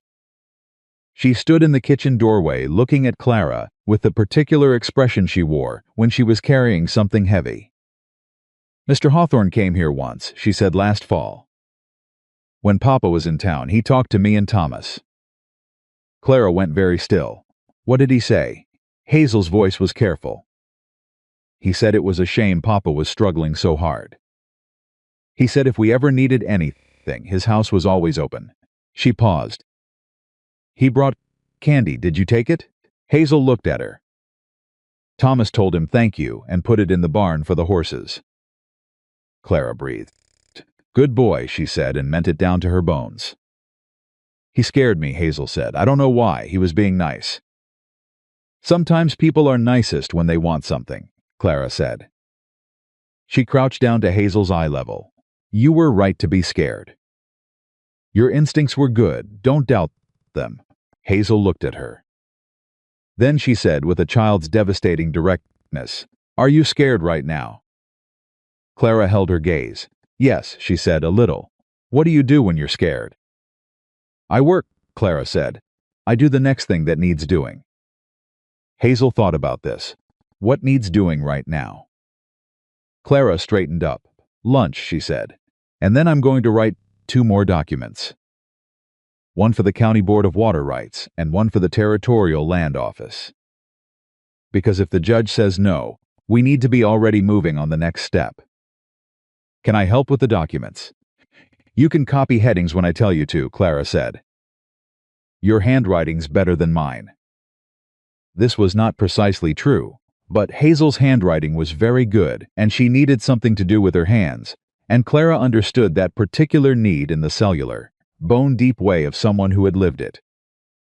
They made lunch. They wrote documents. Outside, Thomas walked the north fence with the dog, and the stream ran its steady course along the boundary, and the afternoon moved over them with the weight of something that was not over yet. Nathaniel came back at dusk. He had the look of a man who had ridden hard and talked fast and wasn't sure yet whether it had been enough. He came into the kitchen and sat down, and Clara put coffee in front of him and said, "Tell me." "The judge heard me," he said. He read the document. He asked 3 questions. Which 3? Whether the diversion structure was on Hawthorne's land. Whether the deed language covered continuous flow specifically. And whether I had a witness to the structure's existence. Clara sat down across from him. "What did you say?" "I said yes to the first 2. And for the third," he stopped. "And for the third," she said, "I said my wife had seen it with me." The word wife dropped into the kitchen like a stone into still water, and they both felt the rings of it spread outward. "He accepted that?" Clara said. "He accepted it," Nathaniel said. "He's issuing a temporary restraining order. Hawthorne has to cease construction until the matter is heard. Hearings in 10 days. Clara let out a breath, slow and controlled, and she was proud of how controlled it was. 10 days, she said. 10 days, he confirmed. But he stopped. "What?" "Hawthorne's going to know by morning," he said. "And he's going to know exactly who drafted the injunction application." He looked at her. "He's not a man who forgives that kind of interference." "I know," she said. "This changes things, between him and us." He was playing a slow game before. He shook his head. "This makes it personal." "It was already personal," Clara said. "He was going to take your ranch. I just made it harder." "Clara." His voice had something in it she hadn't heard before. Not fear, not anger, something older and more complicated. "I need you to understand what I'm saying. Hawthorne has influence in this territory that goes beyond the law. He has friends on county boards, and he has money, and he has men who do what he asks without needing to be asked twice. The injunction slows him down. It doesn't stop him." "Nothing stops him except winning," Clara said. "I know. That's why I wrote the county board filing and the territorial land office notice today while you were gone." He stared at her. "Multiple filings," she said. "Multiple jurisdictions. Each one creating a record, each one making any interference with this property more complicated and more visible." She put the 2 documents on the table. "He can work around 1 filing. He can't work around 5 without attracting the kind of attention that powerful men can't survive." Nathaniel looked at the documents, then at her, then at the documents again. "You've been planning this since the night we read the deed," he said. "Since the night you told me Hawthorne had been patient for 2 years," she said. "Patient men have plans. Plans need to be disrupted early." "A long quiet, my wife," he said. And this time he said it differently than he had in front of the judge, not as a designation, not as a legal term, but as something he was trying out in his own mouth, turning it over, seeing what it felt like. Clara did not look away. "Is that what I am? I think—" He stopped. His jaw worked. "I think that's what I want." "Then say it plainly," she said. "I don't do well with almost." He looked at her with the directness of a man who has made a decision and is standing behind it. "I want you to be my wife," he said. "Not an arrangement. Not a convenience, my wife." The kitchen was very quiet. "All right," Clara said. "All right," he repeated. "We can talk about the ceremony after the hearing," she said, and stood up to refill his coffee. He made a sound that was not quite a laugh, but was the closest thing to one she'd heard from him, and said, "You're a remarkable woman, Clara Whitmore." "Clara Carter," she said, without turning from the stove. The silence that followed was the best kind, the kind full of something good. The storm hit on the 3rd day after the injunction was served. It came from the northwest, which was the direction Red Hollow storms always came from, and which the old-timers could read in the clouds 12 hours out, but this one moved faster than anyone predicted. And by the time it announced itself clearly, it was already on top of them. Clara woke at 2 in the morning to the sound of the barn door. Not wind. the specific rhythmic bang of a door that had come unlatched, which was different from a door the wind had broken open. And she knew the difference because she'd spent the last 3 weeks learning every sound this ranch made. She was up and dressed in 4 minutes. Nathaniel was already in the hallway. He'd heard it, too. The cattle, he said, and the north fence, she said. If that storm's as bad as it sounds, the section we repaired last week is going to take the worst of it. The posts were new, they haven't settled yet. I'll take the north fence, he said. You take the barn. Thomas, let him sleep, we can handle it. She went to the barn. The door was swinging hard in the rising wind, and she wrestled it back and latched it properly, then moved through the dark interior with the lantern she'd grabbed from the hook inside the door, checking the horses, checking the cattle in the near pen, checking the stored feed that they couldn't afford to have water damaged. The roof held. The board she'd nailed held. The 2 she'd been uncertain about held. She was checking the water trough connections when she heard the sound from outside, not wind, not rain, but something specific and purposeful, and she went to the barn door and looked out. 2 men, on Hawthorne's side of the north fence, with the injunction active and the storm covering the noise. She didn't think. She went back inside the barn, found the coil of rope she'd hung on the 3rd post, took the lantern, and went out through the side door rather than the main one, circling wide through the dark toward the north fence. She found Nathaniel there before she reached the fence line. He'd come from the far end of the north pasture and had seen what she'd seen, and he was standing at the fence in the driving rain with his left hand on the post and his whole body still in the particular way that meant he was keeping himself from doing something he'd regret. 2 of them, he said low. I know, she said. They're not touching the stream, he said. They're on the diversion structure. They're finishing it. Clara looked. He was right. They weren't completing the diversion tonight, the storm would prevent that, but they were reinforcing it, driving additional stakes, adding weight to the foundation, so that when the injunction hearing came and went, whatever the outcome, the structure would be far enough along that completion was a matter of hours. Nathaniel, she said, I know, he said, the word was rock hard. Not tonight, she said. Not in the rain. Not where it's their word against ours. They're violating the injunction. They're on their land, she said. The injunction restrains completion of the diversion, not presence on their own property. If you go over that fence, you hand him the confrontation he wants on ground he chose. She put her hand on his arm. Not tonight, he was rigid under her hand. The rain came down between them. Clara, he said, and her name in his mouth was something held very tightly. I know, she said, I know. But we need witnesses and daylight and law. She held his arm. Come back inside. He stood there for another 10 seconds. Then he turned away from the fence.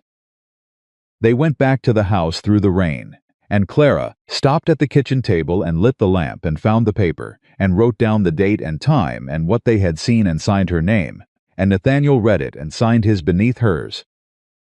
And she folded it and put it in the deed box with the other documents. Evidence, not satisfaction, not justice, not yet, but evidence. The judge needs to hear about this before the hearing, she said. First thing tomorrow, Nathaniel said. I'll ride to Millhaven, she said. You need to be here to manage the fence damage from the storm, she said. And I know what to say to Patterson. She looked at him. Let me go. The muscle in his jaw moved. You're not going alone. I'm going with Thomas, she said. He can ride. From the doorway, Thomas said, I've been awake for 20 minutes. They both turned. He was standing in the doorway in his boots and his nightshirt, his hair all directions, his face composed with the absolute seriousness of someone who has been listening to everything and has made a decision about where he stands. I'll ride with you, Miss Clara, he said. Nathaniel looked at his son. Then at Clara. First light, he said. First light, Clara confirmed. The storm pressed against the windows. The lamp held. The documents in the deed box sat in the dark waiting for morning, and outside the rain came down on the Carter Ranch and on Hawthorne's land alike, indifferent to either. the way weather is always indifferent, and in that indifference, something was becoming clear that had not been clear before. This fight was not going to be won quietly or quickly or without cost. But it was going to be won. Clara did not know how she knew this with such certainty.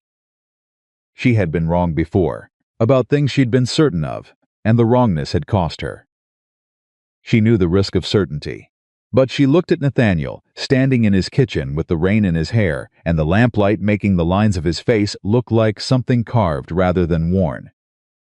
And she looked at Thomas in the doorway in his boots and his nightshirt volunteering to ride at dawn, and she felt the certainty the way she felt a correctly seated fence post, solid, tested, not moving. "Get some sleep," she said. "Both of you." Nathaniel looked at her for a long moment. Then he said, "Clara, yes, whatever happens at that hearing. We'll deal with it when we get there," she said. "I need to say this," he said. She waited. He stopped, started again. "I spent 2 years believing this place was already gone. Already lost. I was just waiting for it to finish." He looked at his hands. "I stopped seeing it as something worth fighting for." The kitchen held its breath. "And then you came," he said. "And you looked at everything I'd given up on, and you said it was worth doing." He met her eyes. "You gave me my ranch back, before the injunction. Before the petition, before any of it," he paused. "You gave it back the first morning you got up and fixed the water pump." Clara looked at him for a long time. "No," she said finally.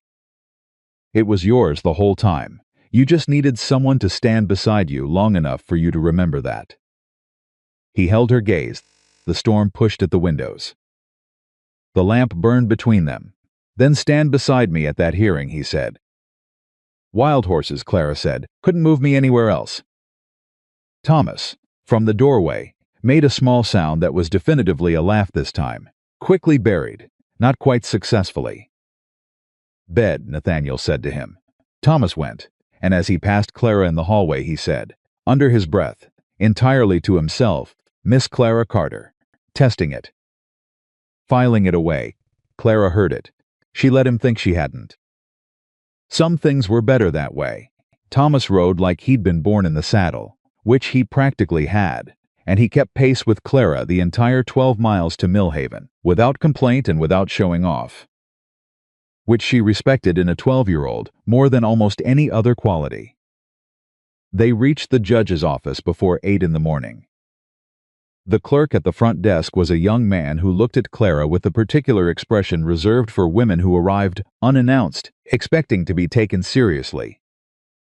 And Clara looked back at him, with the expression of a woman who had been looked at that way her entire life, and had developed a complete immunity to it. "I need to see Judge Harlan," she said. "I have new evidence pertaining to an active injunction. Carter versus the matter of the North Stream diversion. The judge doesn't take unscheduled.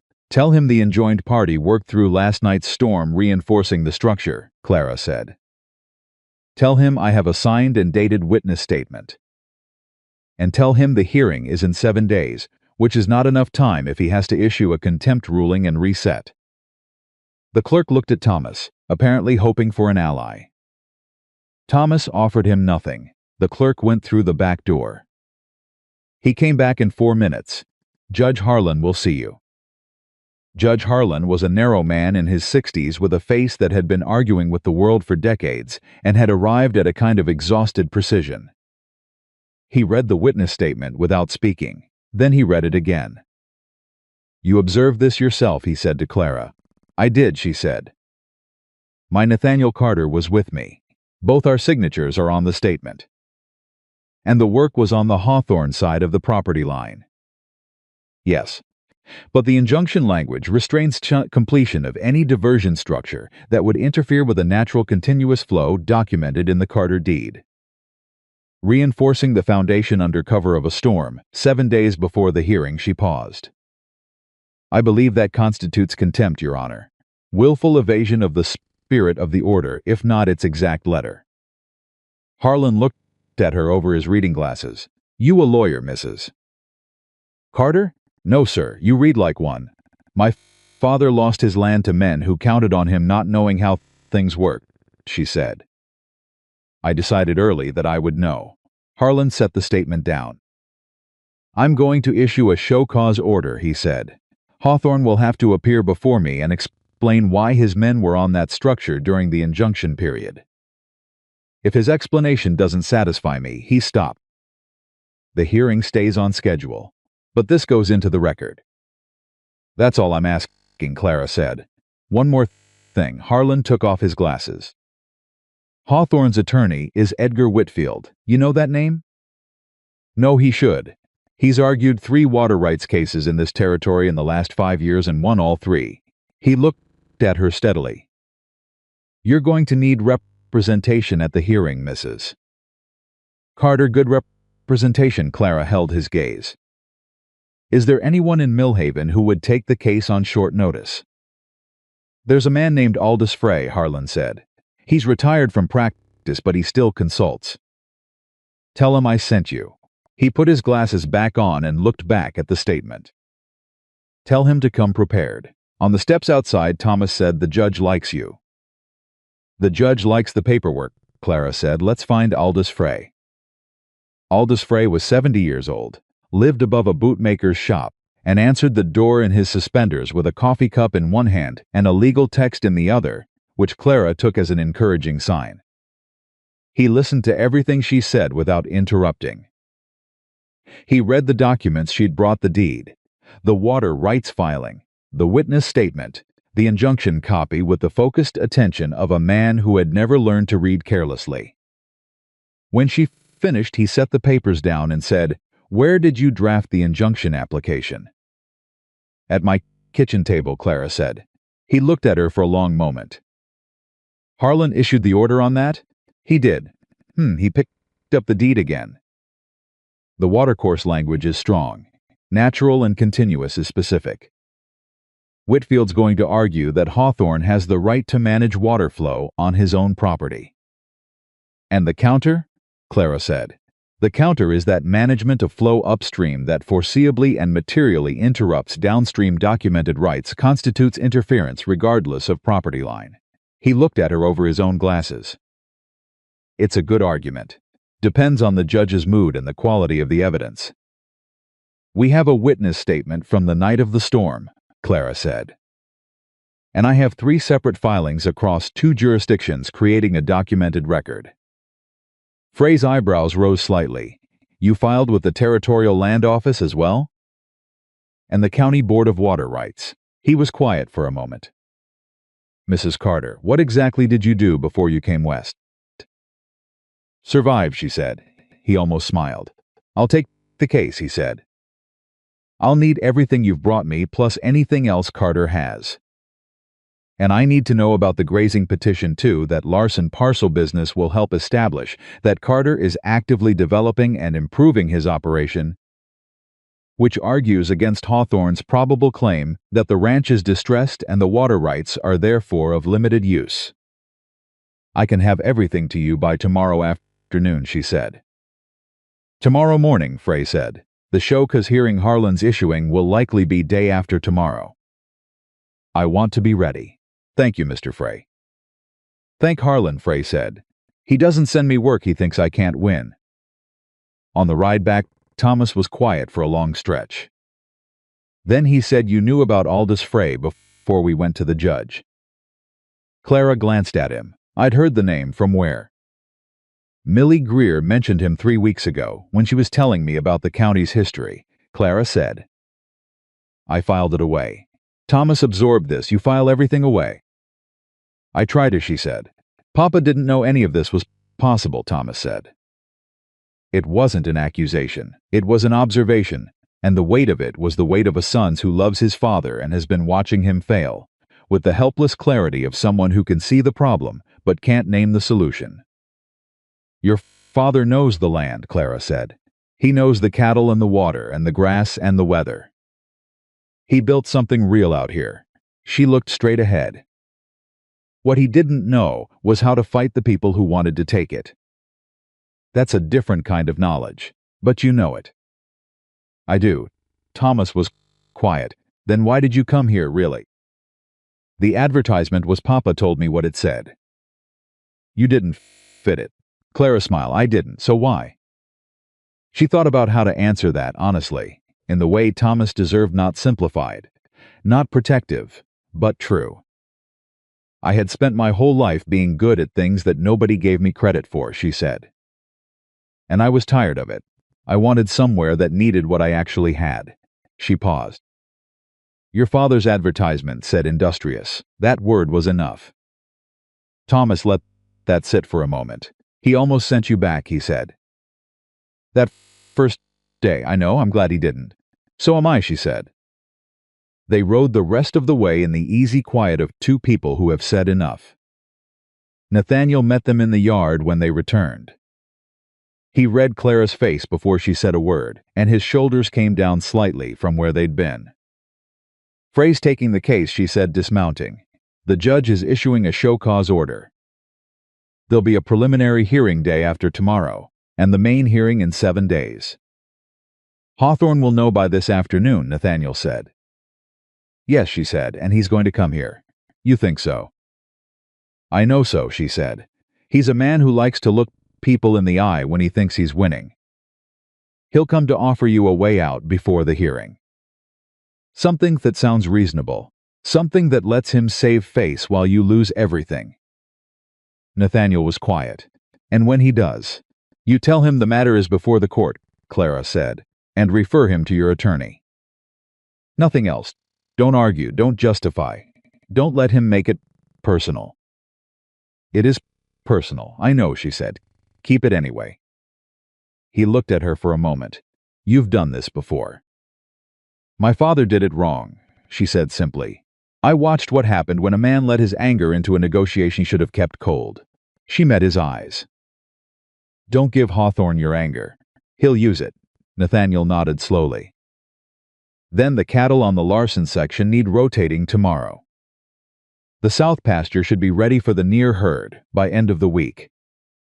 It was a pivot from the legal battle back to the ranch, the daily work, the things that kept the operation running while the fight played out around it. And Clara recognized it for what it was, not avoidance, but the discipline of a man who understood that you can't save a ranch by only fighting for it. You also had to work it. I'll help Thomas with the rotation in the morning, she said. I'll start on the south pasture fence sections, he said. 2 posts came loose in the storm. They went to work.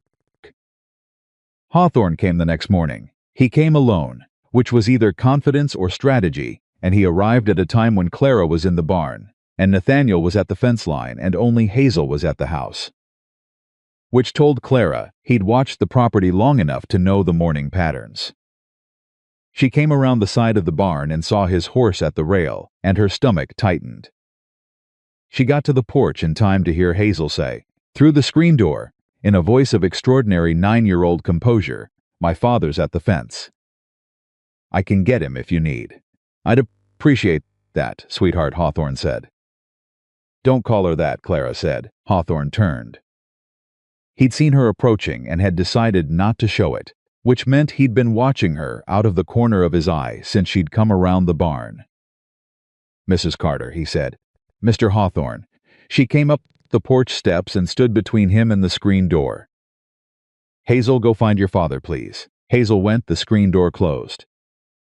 Hawthorne looked at Clara with the assessing calm of a man who has won enough confrontations to be genuinely curious about the ones that don't go to plan. I came to talk to Nathaniel, he said.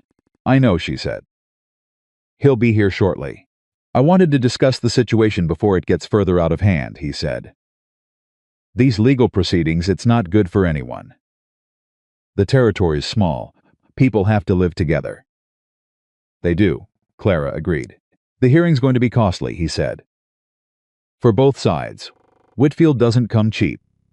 Neither does Aldous Frey, Clara said pleasantly. Something shifted in Hawthorne's face. Not much, but enough. He hadn't expected Frey's name. Frey's retired, he said. He came out of retirement, she said, a pause. That's an unusual choice, Hawthorne said carefully. He found the case interesting, Clara said. Hawthorne looked at her. Behind the smooth manner and the silver temples, she could see him recalculating the way a man does when the board looks different than he thought it did. "I'm prepared to be generous," he said to Nathaniel. "To the family. There's no reason this has to end badly for anyone." "What are you offering?" she said. "A fair price for the property," he said. "More than fair. Enough to start clean somewhere easier." "The Carter Ranch isn't for sale," she said, Mrs. Carter. "The matter is before the court," she said. "Anything further you'd like to discuss, you're welcome to take up with Aldous Frey." Hawthorne looked at her for a long moment. The pleasant mask was still in place, but the eyes behind it were doing something different, calculating, cold, the look of a man deciding how much of his real self to let show. "You're a problem," he said. It came out almost conversational. "I've been told that before," she said. "You don't belong here," he said. It was quiet, precise, designed to find a crack. "You came out of nowhere. You don't know this land or these people or what it costs to build something here. You're playing at this." Clara held his gaze.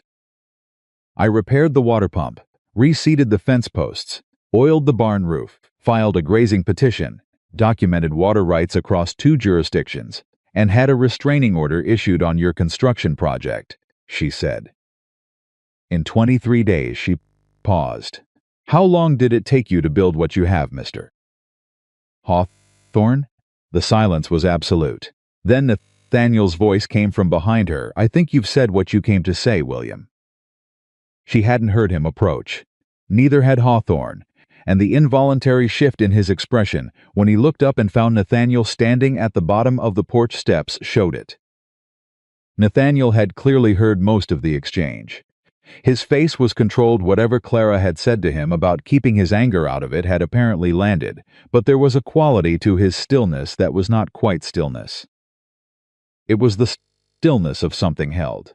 "Nathaniel," Hawthorne said, recovering smoothly. "I was just explaining to your wife." "I heard what you were explaining," Nathaniel said. "My wife gave you my answer. The matter's before the court." Hawthorne looked between them. The calculation was visible now, the pleasant mask no longer quite sufficient for what was behind it. "You're making a mistake," he said. "We'll find out at the hearing," Nathaniel said. Hawthorne untied his horse. He mounted without hurry, which was its own kind of message. "I am not rattled. I am not rushed. I have more options than you know about." He looked at Clara one more time from the saddle. "Frey hasn't won a case in 4 years," he said. "He hasn't tried one," Clara said. "That's different." Hawthorne rode away. The yard was quiet. Nathaniel came up the porch steps and stood beside Clara, and they both watched until the gray horse was gone over the hill. "He's going to do something before the hearing," Nathaniel said. "Yes," she said. "What?" "I don't know yet," she said. "But whatever it is, it won't be the diversion structure. He's too smart to touch that now, with the Shoka's order in play." She turned. "Watch the herd. Every head." He looked at her sharply. "You think he'd interfere with the cattle? I think he'd interfere with whatever we haven't already protected," she said. They went inside. The Shoka's hearing was held 2 days later in Millhaven, and Aldous Frey attended, and Hawthorne's men gave an explanation for their presence at the diversion structure during the storm that involved emergency stabilization of a structure that predated the injunction. Frey dismantled it in 8 minutes. He had the injunction language, the witness statement, and a surveyor's assessment. He had somehow obtained a surveyor's assessment in 48 hours. Which Clara later found out had involved a favor from a man Frey had represented 20 years prior, and never collect on showing that the structural additions made during the storm were not stabilization but expansion. Judge Harlan found Hawthorne in technical contempt. The fine was modest. Because Harlan was a fair man who preferred not to inflame situations he still had to adjudicate, but the ruling was clear. Any further work on the diversion structure before the main hearing would result in a permanent injunction, regardless of outcome. Hawthorne's attorney Whitfield stood outside the courthouse after and spoke to Frey with the professional courtesy of men who have argued against each other before. And Clara watched from 20 feet away as the conversation went on longer than courtesy required. And when Frey came to where she and Nathaniel waited, he said, "Whitfield wants to talk about settlement." Nathaniel's jaw tightened. What kind of settlement? He didn't say, Frey said, but the fact that he's talking means Harlan's contempt ruling worried them. He looked at Nathaniel and then at Clara. "I'd like to hear your thinking before I respond." "What are the settlement options likely to look like?" Clara asked. "Water rights sharing arrangement," Frey said. "Hawthorne gets managed access to stream data or flow routing rights in exchange for abandoning the diversion. Keeps his agricultural development plans on paper while not actually getting what he wanted." "And we keep the stream," Nathaniel said. "You keep the stream. What's the risk of going to the hearing instead?" Frey was honest. "Whitfield is good. The property rights argument on Hawthorne's side has some merit. Harlan will rule fairly, but fairly doesn't always mean the way we want." He paused. "A settlement guarantees you what you need. The hearing could give you more. Or less." Clara looked at Nathaniel. He looked back at her. "What do you think?" he said. She thought about her father. About the man who had trusted the process and lost. She thought about Hawthorne on the porch with his pleasant face and his cold eyes telling her she didn't belong here. She thought about the cattle on the Larson section, and the south pasture coming back, and the porch that didn't wobble, and Thomas riding 12 miles at dawn without complaint. "I think a settlement that protects the stream but leaves Hawthorne with options he can maneuver around is a problem we're buying time on, not solving," she said. "I think Harlan saw what Hawthorne's men did during the storm, and he's going to remember it at the hearing." She looked at Frey. "I think we go to the hearing." Frey nodded once slowly. Nathaniel said, "We go to the hearing." Frey went back to Whitfield. The conversation was brief. Whitfield's face gave nothing away, but his shoulders said something. The hearing was in 5 days. Those 5 days were the longest of Clara's life, and she had lived through some long ones. She worked. She worked the way she'd always worked, when fear was pressing against her ribs with complete attention with her hands, with the specific discipline of turning anxiety into forward motion. The south pasture fence, the barn loft.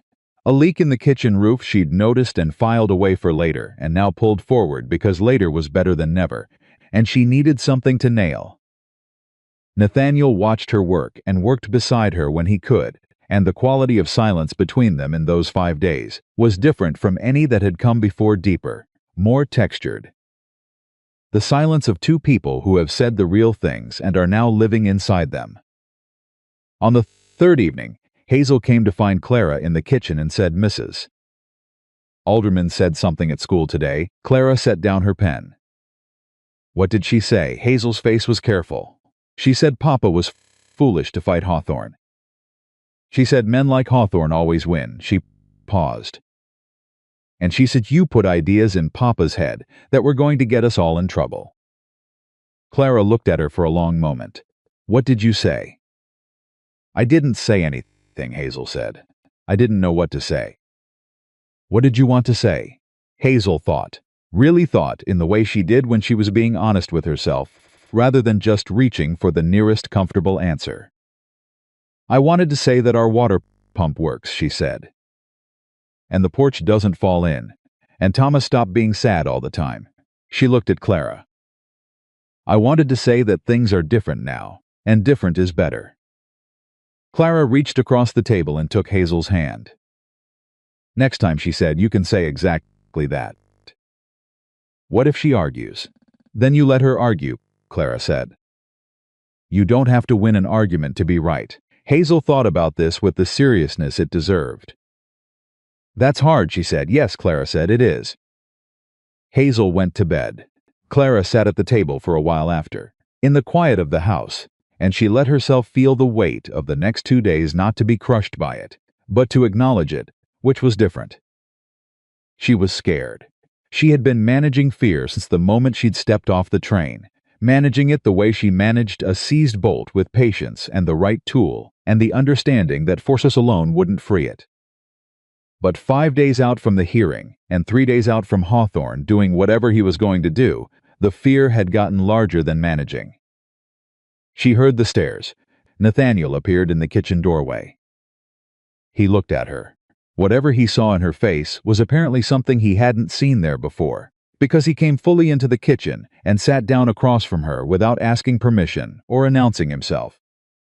"Tell me," he said. She looked at him. "I'm scared," she said. "I don't usually say that out loud, I know," he said. "I've been running this like a campaign," she said. "Filing and strategizing and staying 3 steps ahead. And I still don't know if it's going to be enough." She held his gaze. "I don't want to lose this for you. For me," he repeated. "This is your ranch," she said. "Your family's land." "Your children's," he said. She stopped. "This is our ranch," he said. Quiet, certain. The way he said everything when he meant it down to the floor. She held his gaze. "You fixed the pump," he said. "You fixed the porch. You wrote the petitions and filed the documents and rode to Millhaven in the rain and stood on your front porch and told the most powerful man in the county that his money didn't scare you." He paused. "This stopped being just my ranch somewhere around the 2nd week. Maybe earlier." Clara breathed. "Nathaniel, you came here to build something," he said. "You told me that the day you got back from the county seat with a repaired wheel and scraped knuckles." He leaned forward slightly. "You've been building it every day, right here with both hands." His eyes didn't move from hers. "This is yours as much as mine." The lamp burned between them. "We might lose," she said. "We might," he said. "Frey said Whitfield is good." "Frey's better," he said. "You saw to that." She almost smiled. "I'm not usually afraid," she said. "I know." He reached across the table. His left hand, his good hand, came to rest over hers on the table, not grasping, not dramatic, just present. Steady, the way he was steady. "I was afraid for 2 years," he said. "You showed me that afraid and done are different things." She turned her hand under his. Their fingers settled together. "The hearing's in 2 days," she said. "I know we should sleep." "Yes," he said. Neither of them moved.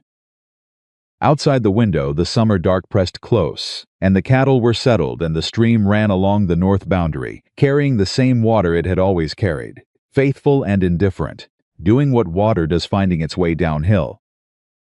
Following the path it had always known, refusing to be stopped by anything that hadn't yet proven strong enough to stop it. "Clara," Nathaniel said, "yes. When this is over," he stopped. "When this is over," she said, "ask me again." He looked at her. "You know what I'm going to ask." "I know," she said. "Ask me anyway." When it's he nodded. They sat at the table in the lamplight for a while longer, their hands together on the worn wood of the table she'd scrubbed clean every morning for 23 days, and outside the ranch they had fought for held its ground in the dark. And the hearing was 2 days away, and neither of them were afraid in the way they had been before. Afraid, yes, but not alone, and that, Clara had learned a long time ago, is the whole difference. The morning of the hearing, Clara was up before the sun. She didn't wake Nathaniel. She dressed in the dark, went down to the kitchen, and put the kettle on, and she stood at the stove with her hands around an empty cup, and she let herself feel the full weight of the day exactly once, the fear, the uncertainty, the knowledge that she had done everything she could think to do, and it still might not be enough, and then she set it down and left it there and started making breakfast. Thomas appeared at 6. He came into the kitchen already dressed, his hair combed with the deliberate precision of someone who understood that how you showed up mattered. "You didn't sleep," he said. "I slept some," Clara said. "Papa didn't either," Thomas said. "I heard him at 2 in the morning." "He'll sleep tonight," she said, "one way or the other." Thomas sat down. "Are we going to win?" She looked at him. He was 12 years old, and he was asking her the honest question. The one he wouldn't ask his father, because he was trying to protect his father, the way children of struggling men learned to do, carrying the worry quietly, so the adult doesn't have to see it reflected back. "Frey is good," she said. "Our case is solid. The Shufa's ruling went our way." She paused. "And yes, I think we're going to win. You think or you know?" I think she said. Knowing is for after. Thomas nodded. He accepted this. It was the kind of answer he trusted precisely because it wasn't absolute. Nathaniel came down at 6:30. He looked at the table, at the food Clara had made, at Thomas sitting straight-backed and ready, and something moved across his face that he didn't try to name. He sat down, he ate, he said, "We leave at 7:30. I know, Clara said. Frey wants us there by 9. I know, she said. Clara.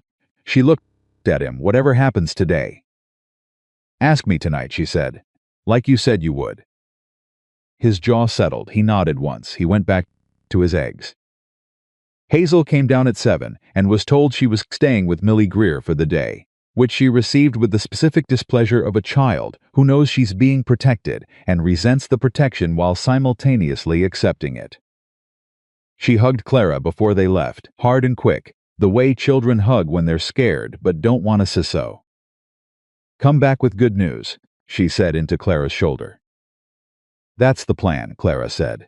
The Millhaven courthouse held 30 people in its main room.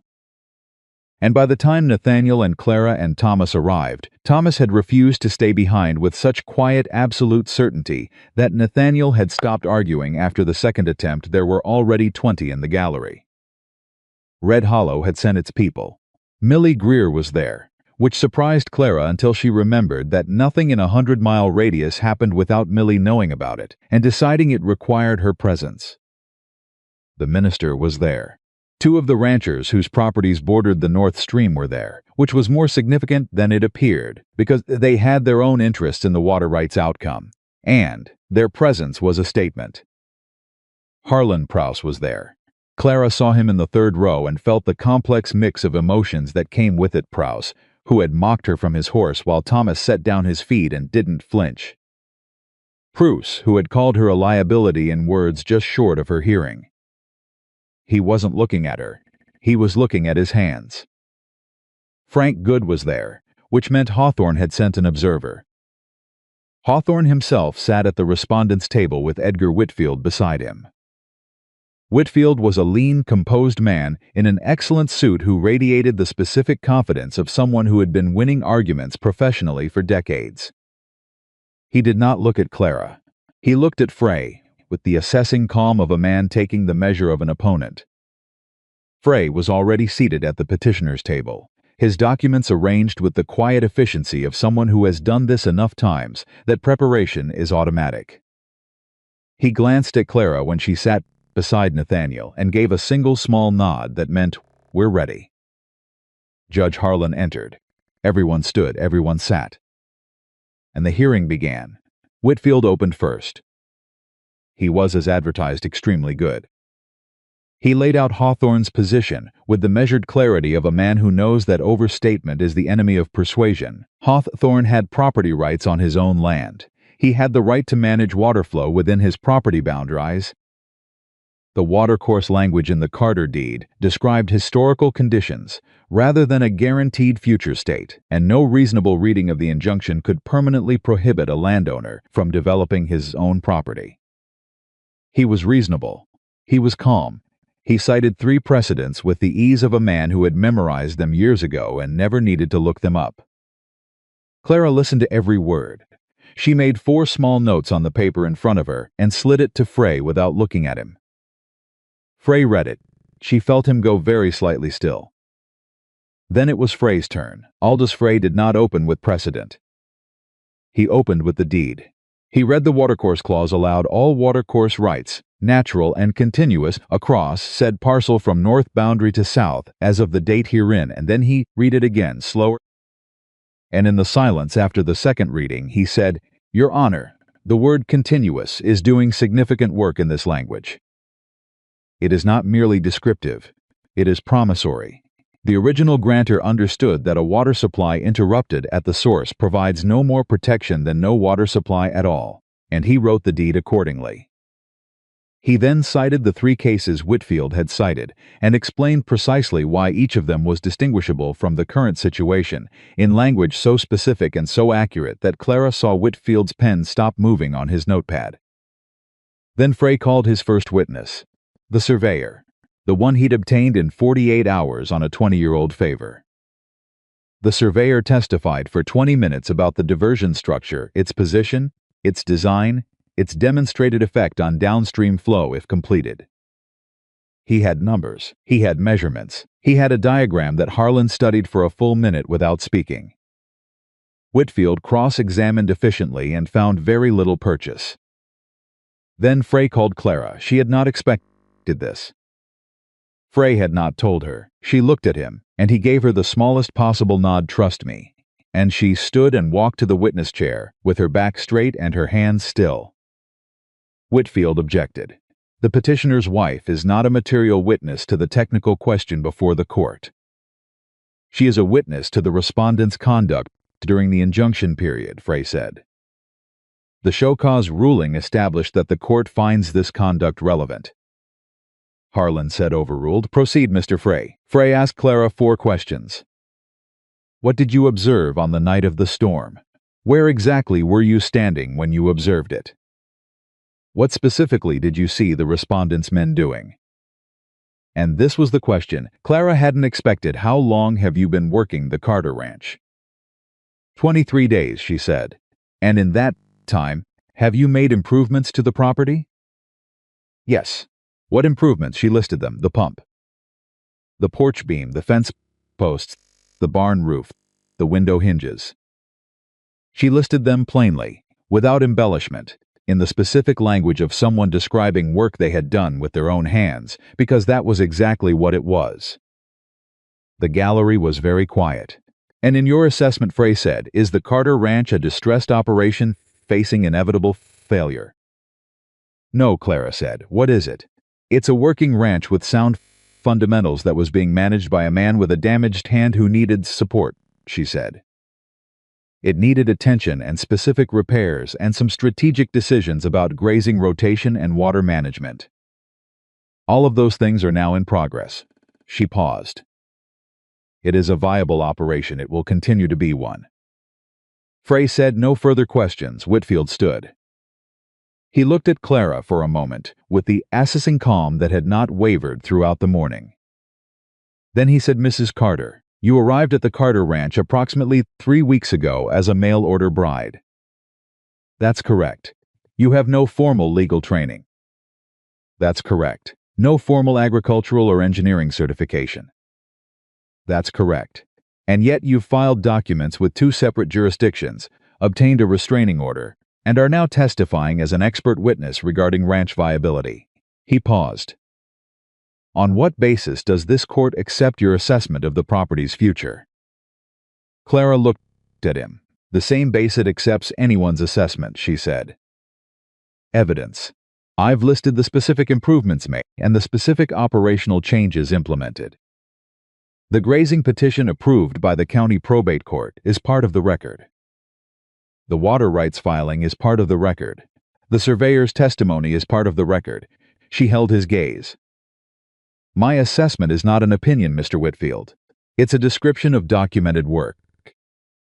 A beat. Whitfield said no further questions. She walked back to her seat. Nathaniel's hand was on the table between them, and when she sat down her hand came to rest beside his, and their fingers settled together exactly the way they had 2 nights ago in the kitchen. Quiet and certain, and neither of them looked at the other. Harlan called a 30-minute recess. In the hallway outside, Millie Greer found Clara before anyone else did. That Whitfield tried to make you look small, she said. Her voice was crisp with offense on Clara's behalf. He tried, Clara said. You didn't let him know, Clara said. Millie looked at her for a moment. The old woman's face held something it hadn't held 3 weeks ago when she'd been cataloging Clara's deficiencies at the general store counter, something that might have been called respect if Millie had been the kind of woman to use the word directly, which she wasn't. The town's watching, Millie said. I know, Clara said. Not just Hawthorne, all of it, how Carter handles himself. How you handle yourself. She paused. How this thing goes is going to matter for a long time. It's always mattered, Clara said. That's why we're here. Millie made a sound that was not quite agreement and not quite argument, and was uniquely completely Millie Greer. She went back to her seat. Nathaniel appeared at Clara's shoulder. "Frey wants to talk," he said. Frey was in the corner of the hallway with the brisk expression of a man with limited time. "Harlan's going to rule today," he said. "I can see it. He doesn't want this dragging." "Which way?" Nathaniel asked. "I don't know," Frey said honestly. "Whitfield's precedents are real. But the contempt ruling is in the record, and Harlan doesn't forget things." He looked at Clara. "That testimony was good, exactly what it needed to be." "Will it be enough?" she asked. "I don't practice certainties," Frey said. But it helped. The recess ended. Closing arguments were 20 minutes each. Whitfield was disciplined and precise, and returned repeatedly to property rights and the principle that a landowner's authority over his own land must not be constrained by neighboring expectations, however long-standing. Frey went shorter than his allotted time. He said, "Your Honor, the question before this court is not whether Mr. Hawthorne has rights on his own property. He does. The question is whether the exercise of those rights can be used to render meaningless a documented property right held by his neighbor for 2 decades. He paused. "The word in the deed is continuous. The original grantor used that word for a reason. This court should honor that reason." He sat down. Harlan looked at his papers for a long moment. The room held its breath. Then Harlan said, "I'm going to rule from the bench." The gallery went completely still. "The watercourse language in the Carter deed," Harlan said, "is unambiguous. Natural and continuous is not merely descriptive of historical conditions. It is a covenant, a promise from grantor to grantee that the flow will continue without artificial interference." He looked at Hawthorne. "The diversion structure currently standing on the Hawthorne property, if completed, would constitute a direct violation of that covenant. The fact that the structure is physically located on Hawthorne land does not change its effect on Carter land." Whitfield's pen had stopped again. "The temporary injunction," Harlan said, "is hereby made permanent. Mr. Hawthorne is ordered to remove the diversion structure within 30 days at his own cost. Any future modification of the North Stream's natural course within a half-mile of the Carter property line requires prior court approval." He looked at both tables. "The Carter water rights stand as documented. This matter is closed." He struck his gavel. The room broke open. Clara sat completely still, while noise erupted around her. The gallery. Millie's voice sharp above the others. Frey gathering his papers with the unhurried efficiency of a man who has just done the thing he came to do. She sat still because if she moved she wasn't certain what would happen, and she had always been careful about that. Nathaniel put his hand over hers on the table. "Clara," he said. She turned and looked at him. His face was doing something she hadn't seen it do, not the almost smile, not the controlled steadiness, but something open and undefended. Something that had clearly been behind all the other expressions for a long time, and was only now deciding it was safe to show itself. "We won," he said. "We won," she said. It came out steadier than she felt. He squeezed her hand once hard. And then Thomas was at his father's shoulder, with both hands on the back of the chair, and his face blazing with something too large for 12 years to contain gracefully.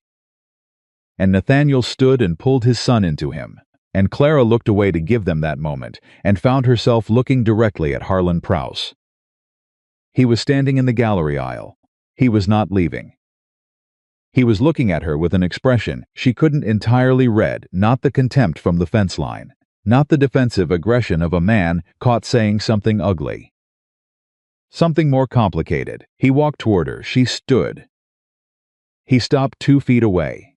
He was a big man and he had all of a bully's instinct for using his size, but he wasn't using it now. He was standing plainly, like a man who has decided to stand without armor. "I said something I shouldn't have," he said. "When you were on my barn roof." Thomas heard it. "He did," Clara said. "I came today because he stopped."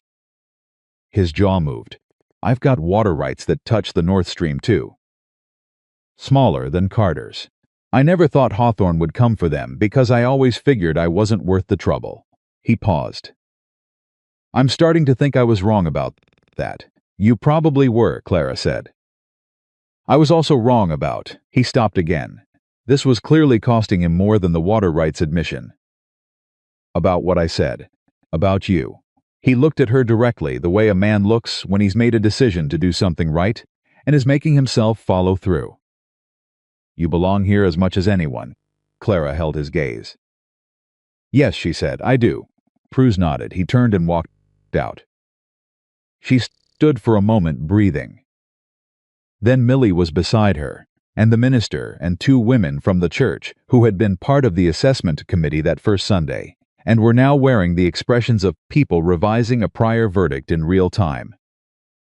And in the middle of all of it, across the room, she caught Hawthorne's eye.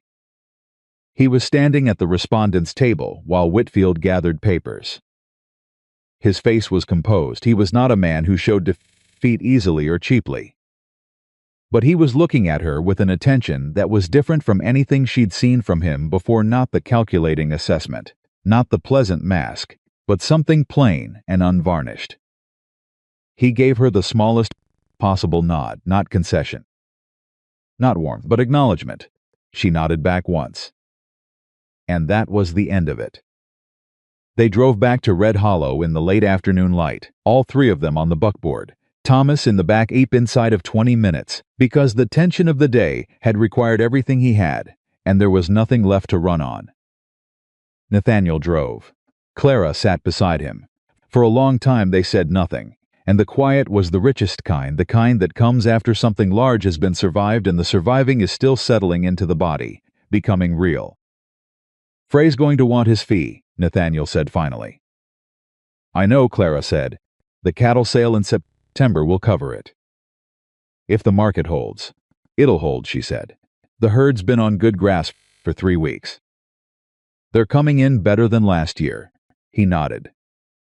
A mile passed. The south pasture fence. The 2 posts I repaired, one of them's not going to make winter. I know, she said. I'll do it this week, Clara. Yes, I can fix a fence post, he said.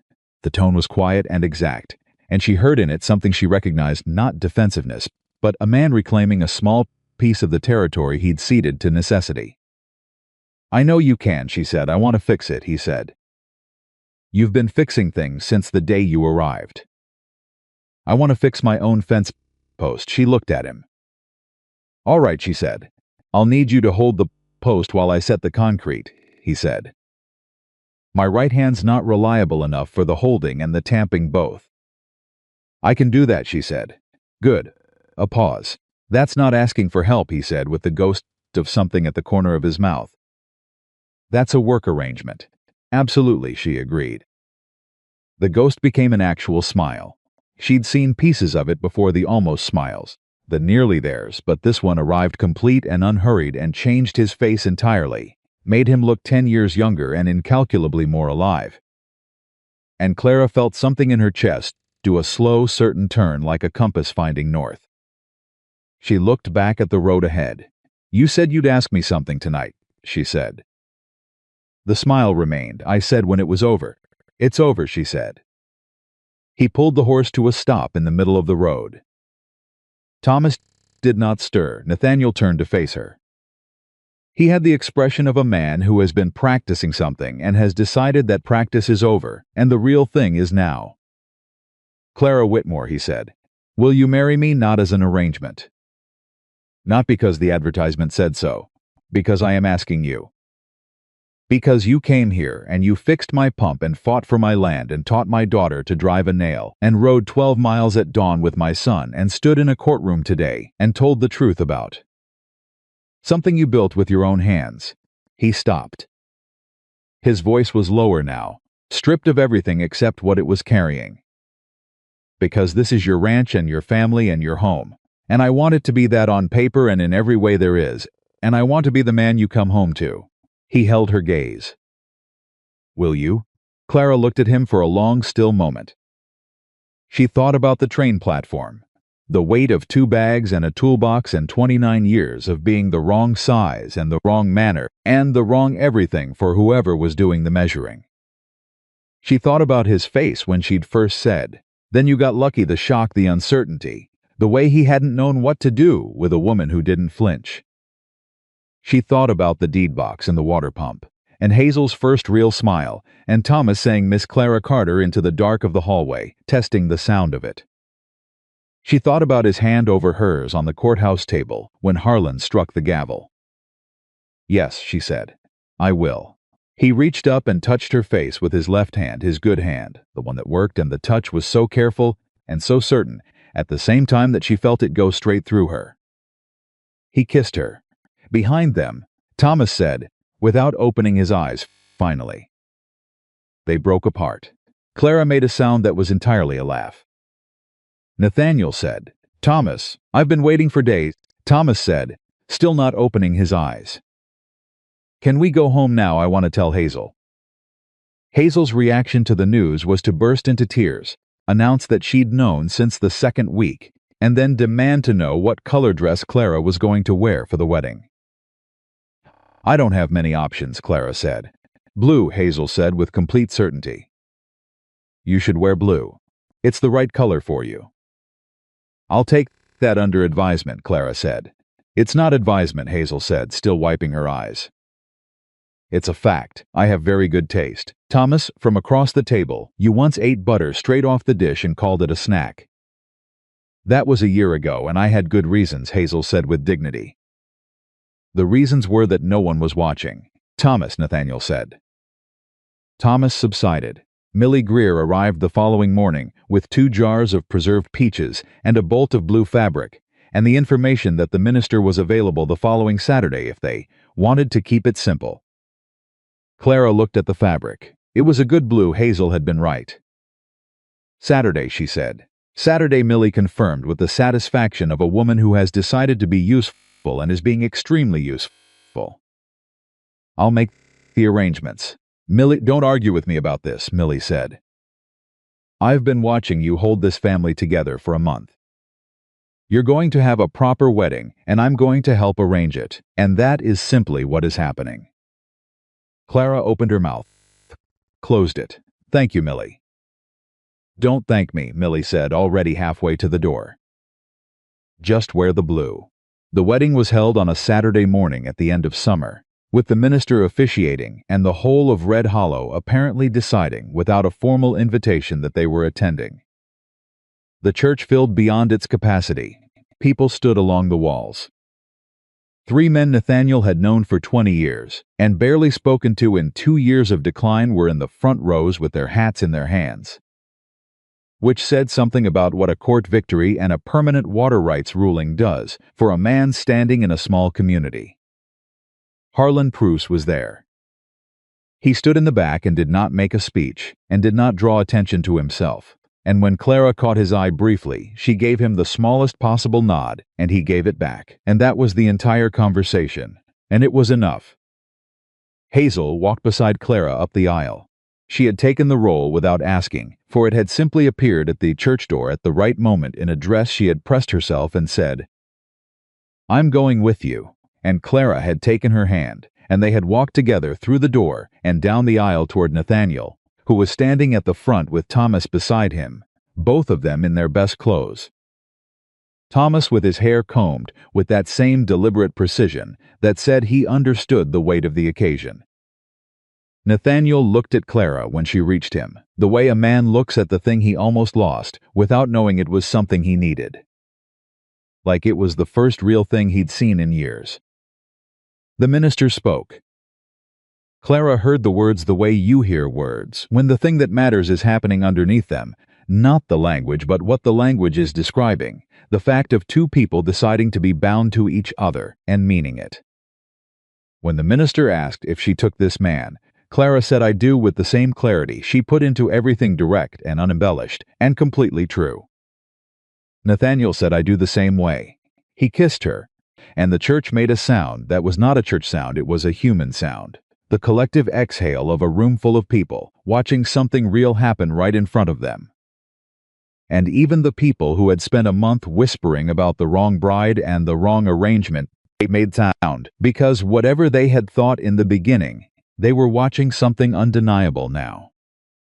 Thomas shook his father's hand with the seriousness of a man conducting official business, and then hugged him, which dissolved the seriousness immediately and completely. Hazel threw both arms around Clara and said into her shoulder, "I knew you'd wear the blue." "You're always right," Clara said, into the top of her head. "I know," Hazel said after. Not long after the same evening, the house full of people from town, and the table full of food that Millie had organized with the efficiency of a General Clara, slipped out the back door for 5 minutes alone. She stood in the yard in the cooling evening air in the blue dress, and she let the day settle into her, the way large things need to settle when they happen all at once. She had come to Red Hollow, Montana, in the summer of 1887, with 2 worn bags and a toolbox, answering an advertisement that hadn't described her and a situation that hadn't wanted her. She had come because she had nowhere else to go, and because she had decided a long time ago that the world's estimation of her worth was not the same thing as her worth. She had fixed a water pump and a porch beam and a fence and a barn roof and a buckboard wheel in a rainstorm on the side of a road. She had written petitions and affidavits and witness statements and filed them in the right offices at the right times. She had stood in a courtroom and told the truth in plain language, and let the truth do what truth does when it is accurate and documented and spoken without apology. She had learned Hazel's laugh and Thomas's nod, and the specific quality of Nathaniel Carter's silences, which ones meant he was thinking, and which ones meant he was afraid, and which one, the one she liked best, meant he had decided something and was at peace with it. She had built something. The back door opened. Nathaniel came out and stood beside her. "Millie's looking for you," he said. "Millie's always looking for someone," Clara said. He stood beside her in the quiet. The sounds of the house came through the walls' voices, laughter, Hazel's voice elevated above the others in the particular register she used when she was telling a story to people who were not yet paying sufficient attention. "She's telling the story," Nathaniel said. "Which story?" "The station," he said, "the first day." A pause, the toolbox. Clara listened. She could hear the shape of it, even through the walls, Hazel's voice rising and falling with the drama of it, the audience responding, the laughter at the right moments. "She's leaving out the part where you looked like I'd hit you with a plank," Clara said. "I didn't look like." A pause. "I looked exactly like that," he said. She laughed. He made the sound that wasn't quite a laugh and was something better. "I should have said it at the station," he said. "Said what?" "That I got lucky." She looked at him. He was looking at her the way he'd looked at her from the front of the church, open, undefended, the man behind all the steadiness, and the silence finally visible without obstruction. "You said it to the judge," she said, "my wife." "That was the first time it was true," he said. "No," she said. "It was the first time you let yourself say it." He reached out and took her hand. They stood in the yard of the ranch she'd helped save in the summer evening of a year that had turned out entirely differently than either of them had planned. And the house behind them was full of people who had watched them fight for something worth fighting for, and had decided, in the particular way that small towns decide things, that the story was worth honoring. "Thomas is going to start calling you Mama," Nathaniel said. "He practiced it this morning. I heard him in his room." Clara's throat did something that required a moment. "Did he?" "He's been working up to it for 2 weeks," Nathaniel said. "He's very serious about being ready," she breathed. "When he's ready," she said. "He's ready," Nathaniel said. "He's just making sure you are." She looked at the dark sky coming in from the east, the first stars just appearing, the summer still warm enough to stand in without a wrap. She thought about Thomas in his room, practicing a word that cost something to say, making sure he had it right before he offered it. "I'm ready," she said. Nathaniel brought her hand up and pressed his mouth to her knuckles, the ones that had scraped on the buckboard wheel rim, healed now to faint marks she'd carry for a while, and eventually forget, and held it there for a moment. "Come back inside," he said. "Hazel's gotten to the part where you climbed on the roof, and she's added considerable detail that I don't think was in the original events." "How much detail?" "You apparently fixed the barn roof in a thunderstorm while reciting scripture, he said. I did no such thing. She's 9, he said. The story improves. Clara let him pull her toward the door, and she went willingly, and when she walked back into the house that she had cleaned and repaired and made warm with her own hands, into the noise and the light, and the people who had taken a month to decide she belonged among them and had arrived at the right answer. Eventually, Hazel's voice cut through everything. There she is, Miss Clara, I mean Mama Carter. The room went briefly quiet. Then it went loud again, louder than before. And Clara felt it land in the center of her chest, and stay there, Mama Carter. And she looked across the room and found Thomas standing by the far wall with his arms crossed and his face arranged into the expression of a 12-year-old who has done something deliberate and is watching to see how it lands. She held his gaze. He gave her the nod, small certain. The verdict of a fair jury, she gave it back. And that was the moment Red Hollow understood what had actually happened over the course of that summer. Not a rancher receiving the wrong bride. Not an unusual woman arriving in a small town to fix things and leave. But something older and more honest than either of those stories. Two people, each carrying what the other needed, finding each other at exactly the right time. The woman they had whispered about was not a mistake. She was not a misfit or a burden or a liability or any of the other words that had followed her from the train platform to the courthouse and back again. She was Clara Carter. She had come to Red Hollow with a toolbox and 2 worn bags and 30 years of being underestimated, and she had built a life out of exactly that, out of the thing no one had expected her to have, which was everything it actually takes to make something last. And the rancher, who had stood on the station platform and told her she was not what he ordered, had been right. She was not what he ordered. She was what he needed. She was what the land needed, and what the children needed, and what the failing, fighting, stubborn, beautiful Carter Ranch needed, and she had known it from the moment she stepped off that train and felt the weight of a stranger's dismissal and decided quietly and absolutely, and without a single moment of doubt, that she was not going to let it be the last word. The last word was hers. It always had been. And it went like this. She had come to a broken place with capable hands and a clear eye and a heart that had been waiting its whole life for somewhere worth staying. And she had stayed, and she had built, and she had fought. And she had won not just the ranch, not just the water, not just the case, but the whole of it. The life, the family, the home, the love that a man with a damaged hand and a devastated heart had not known he was still capable of giving until she showed him that he was. In the summer of 1887, in Red Hollow, Montana, a woman stepped off a train carrying everything she needed and nothing she didn't. And the rancher who thought he got the wrong bride spent the rest of his life knowing, with the certainty of a man who has held lucky in his hands and recognized it, that he got the only right one there ever was.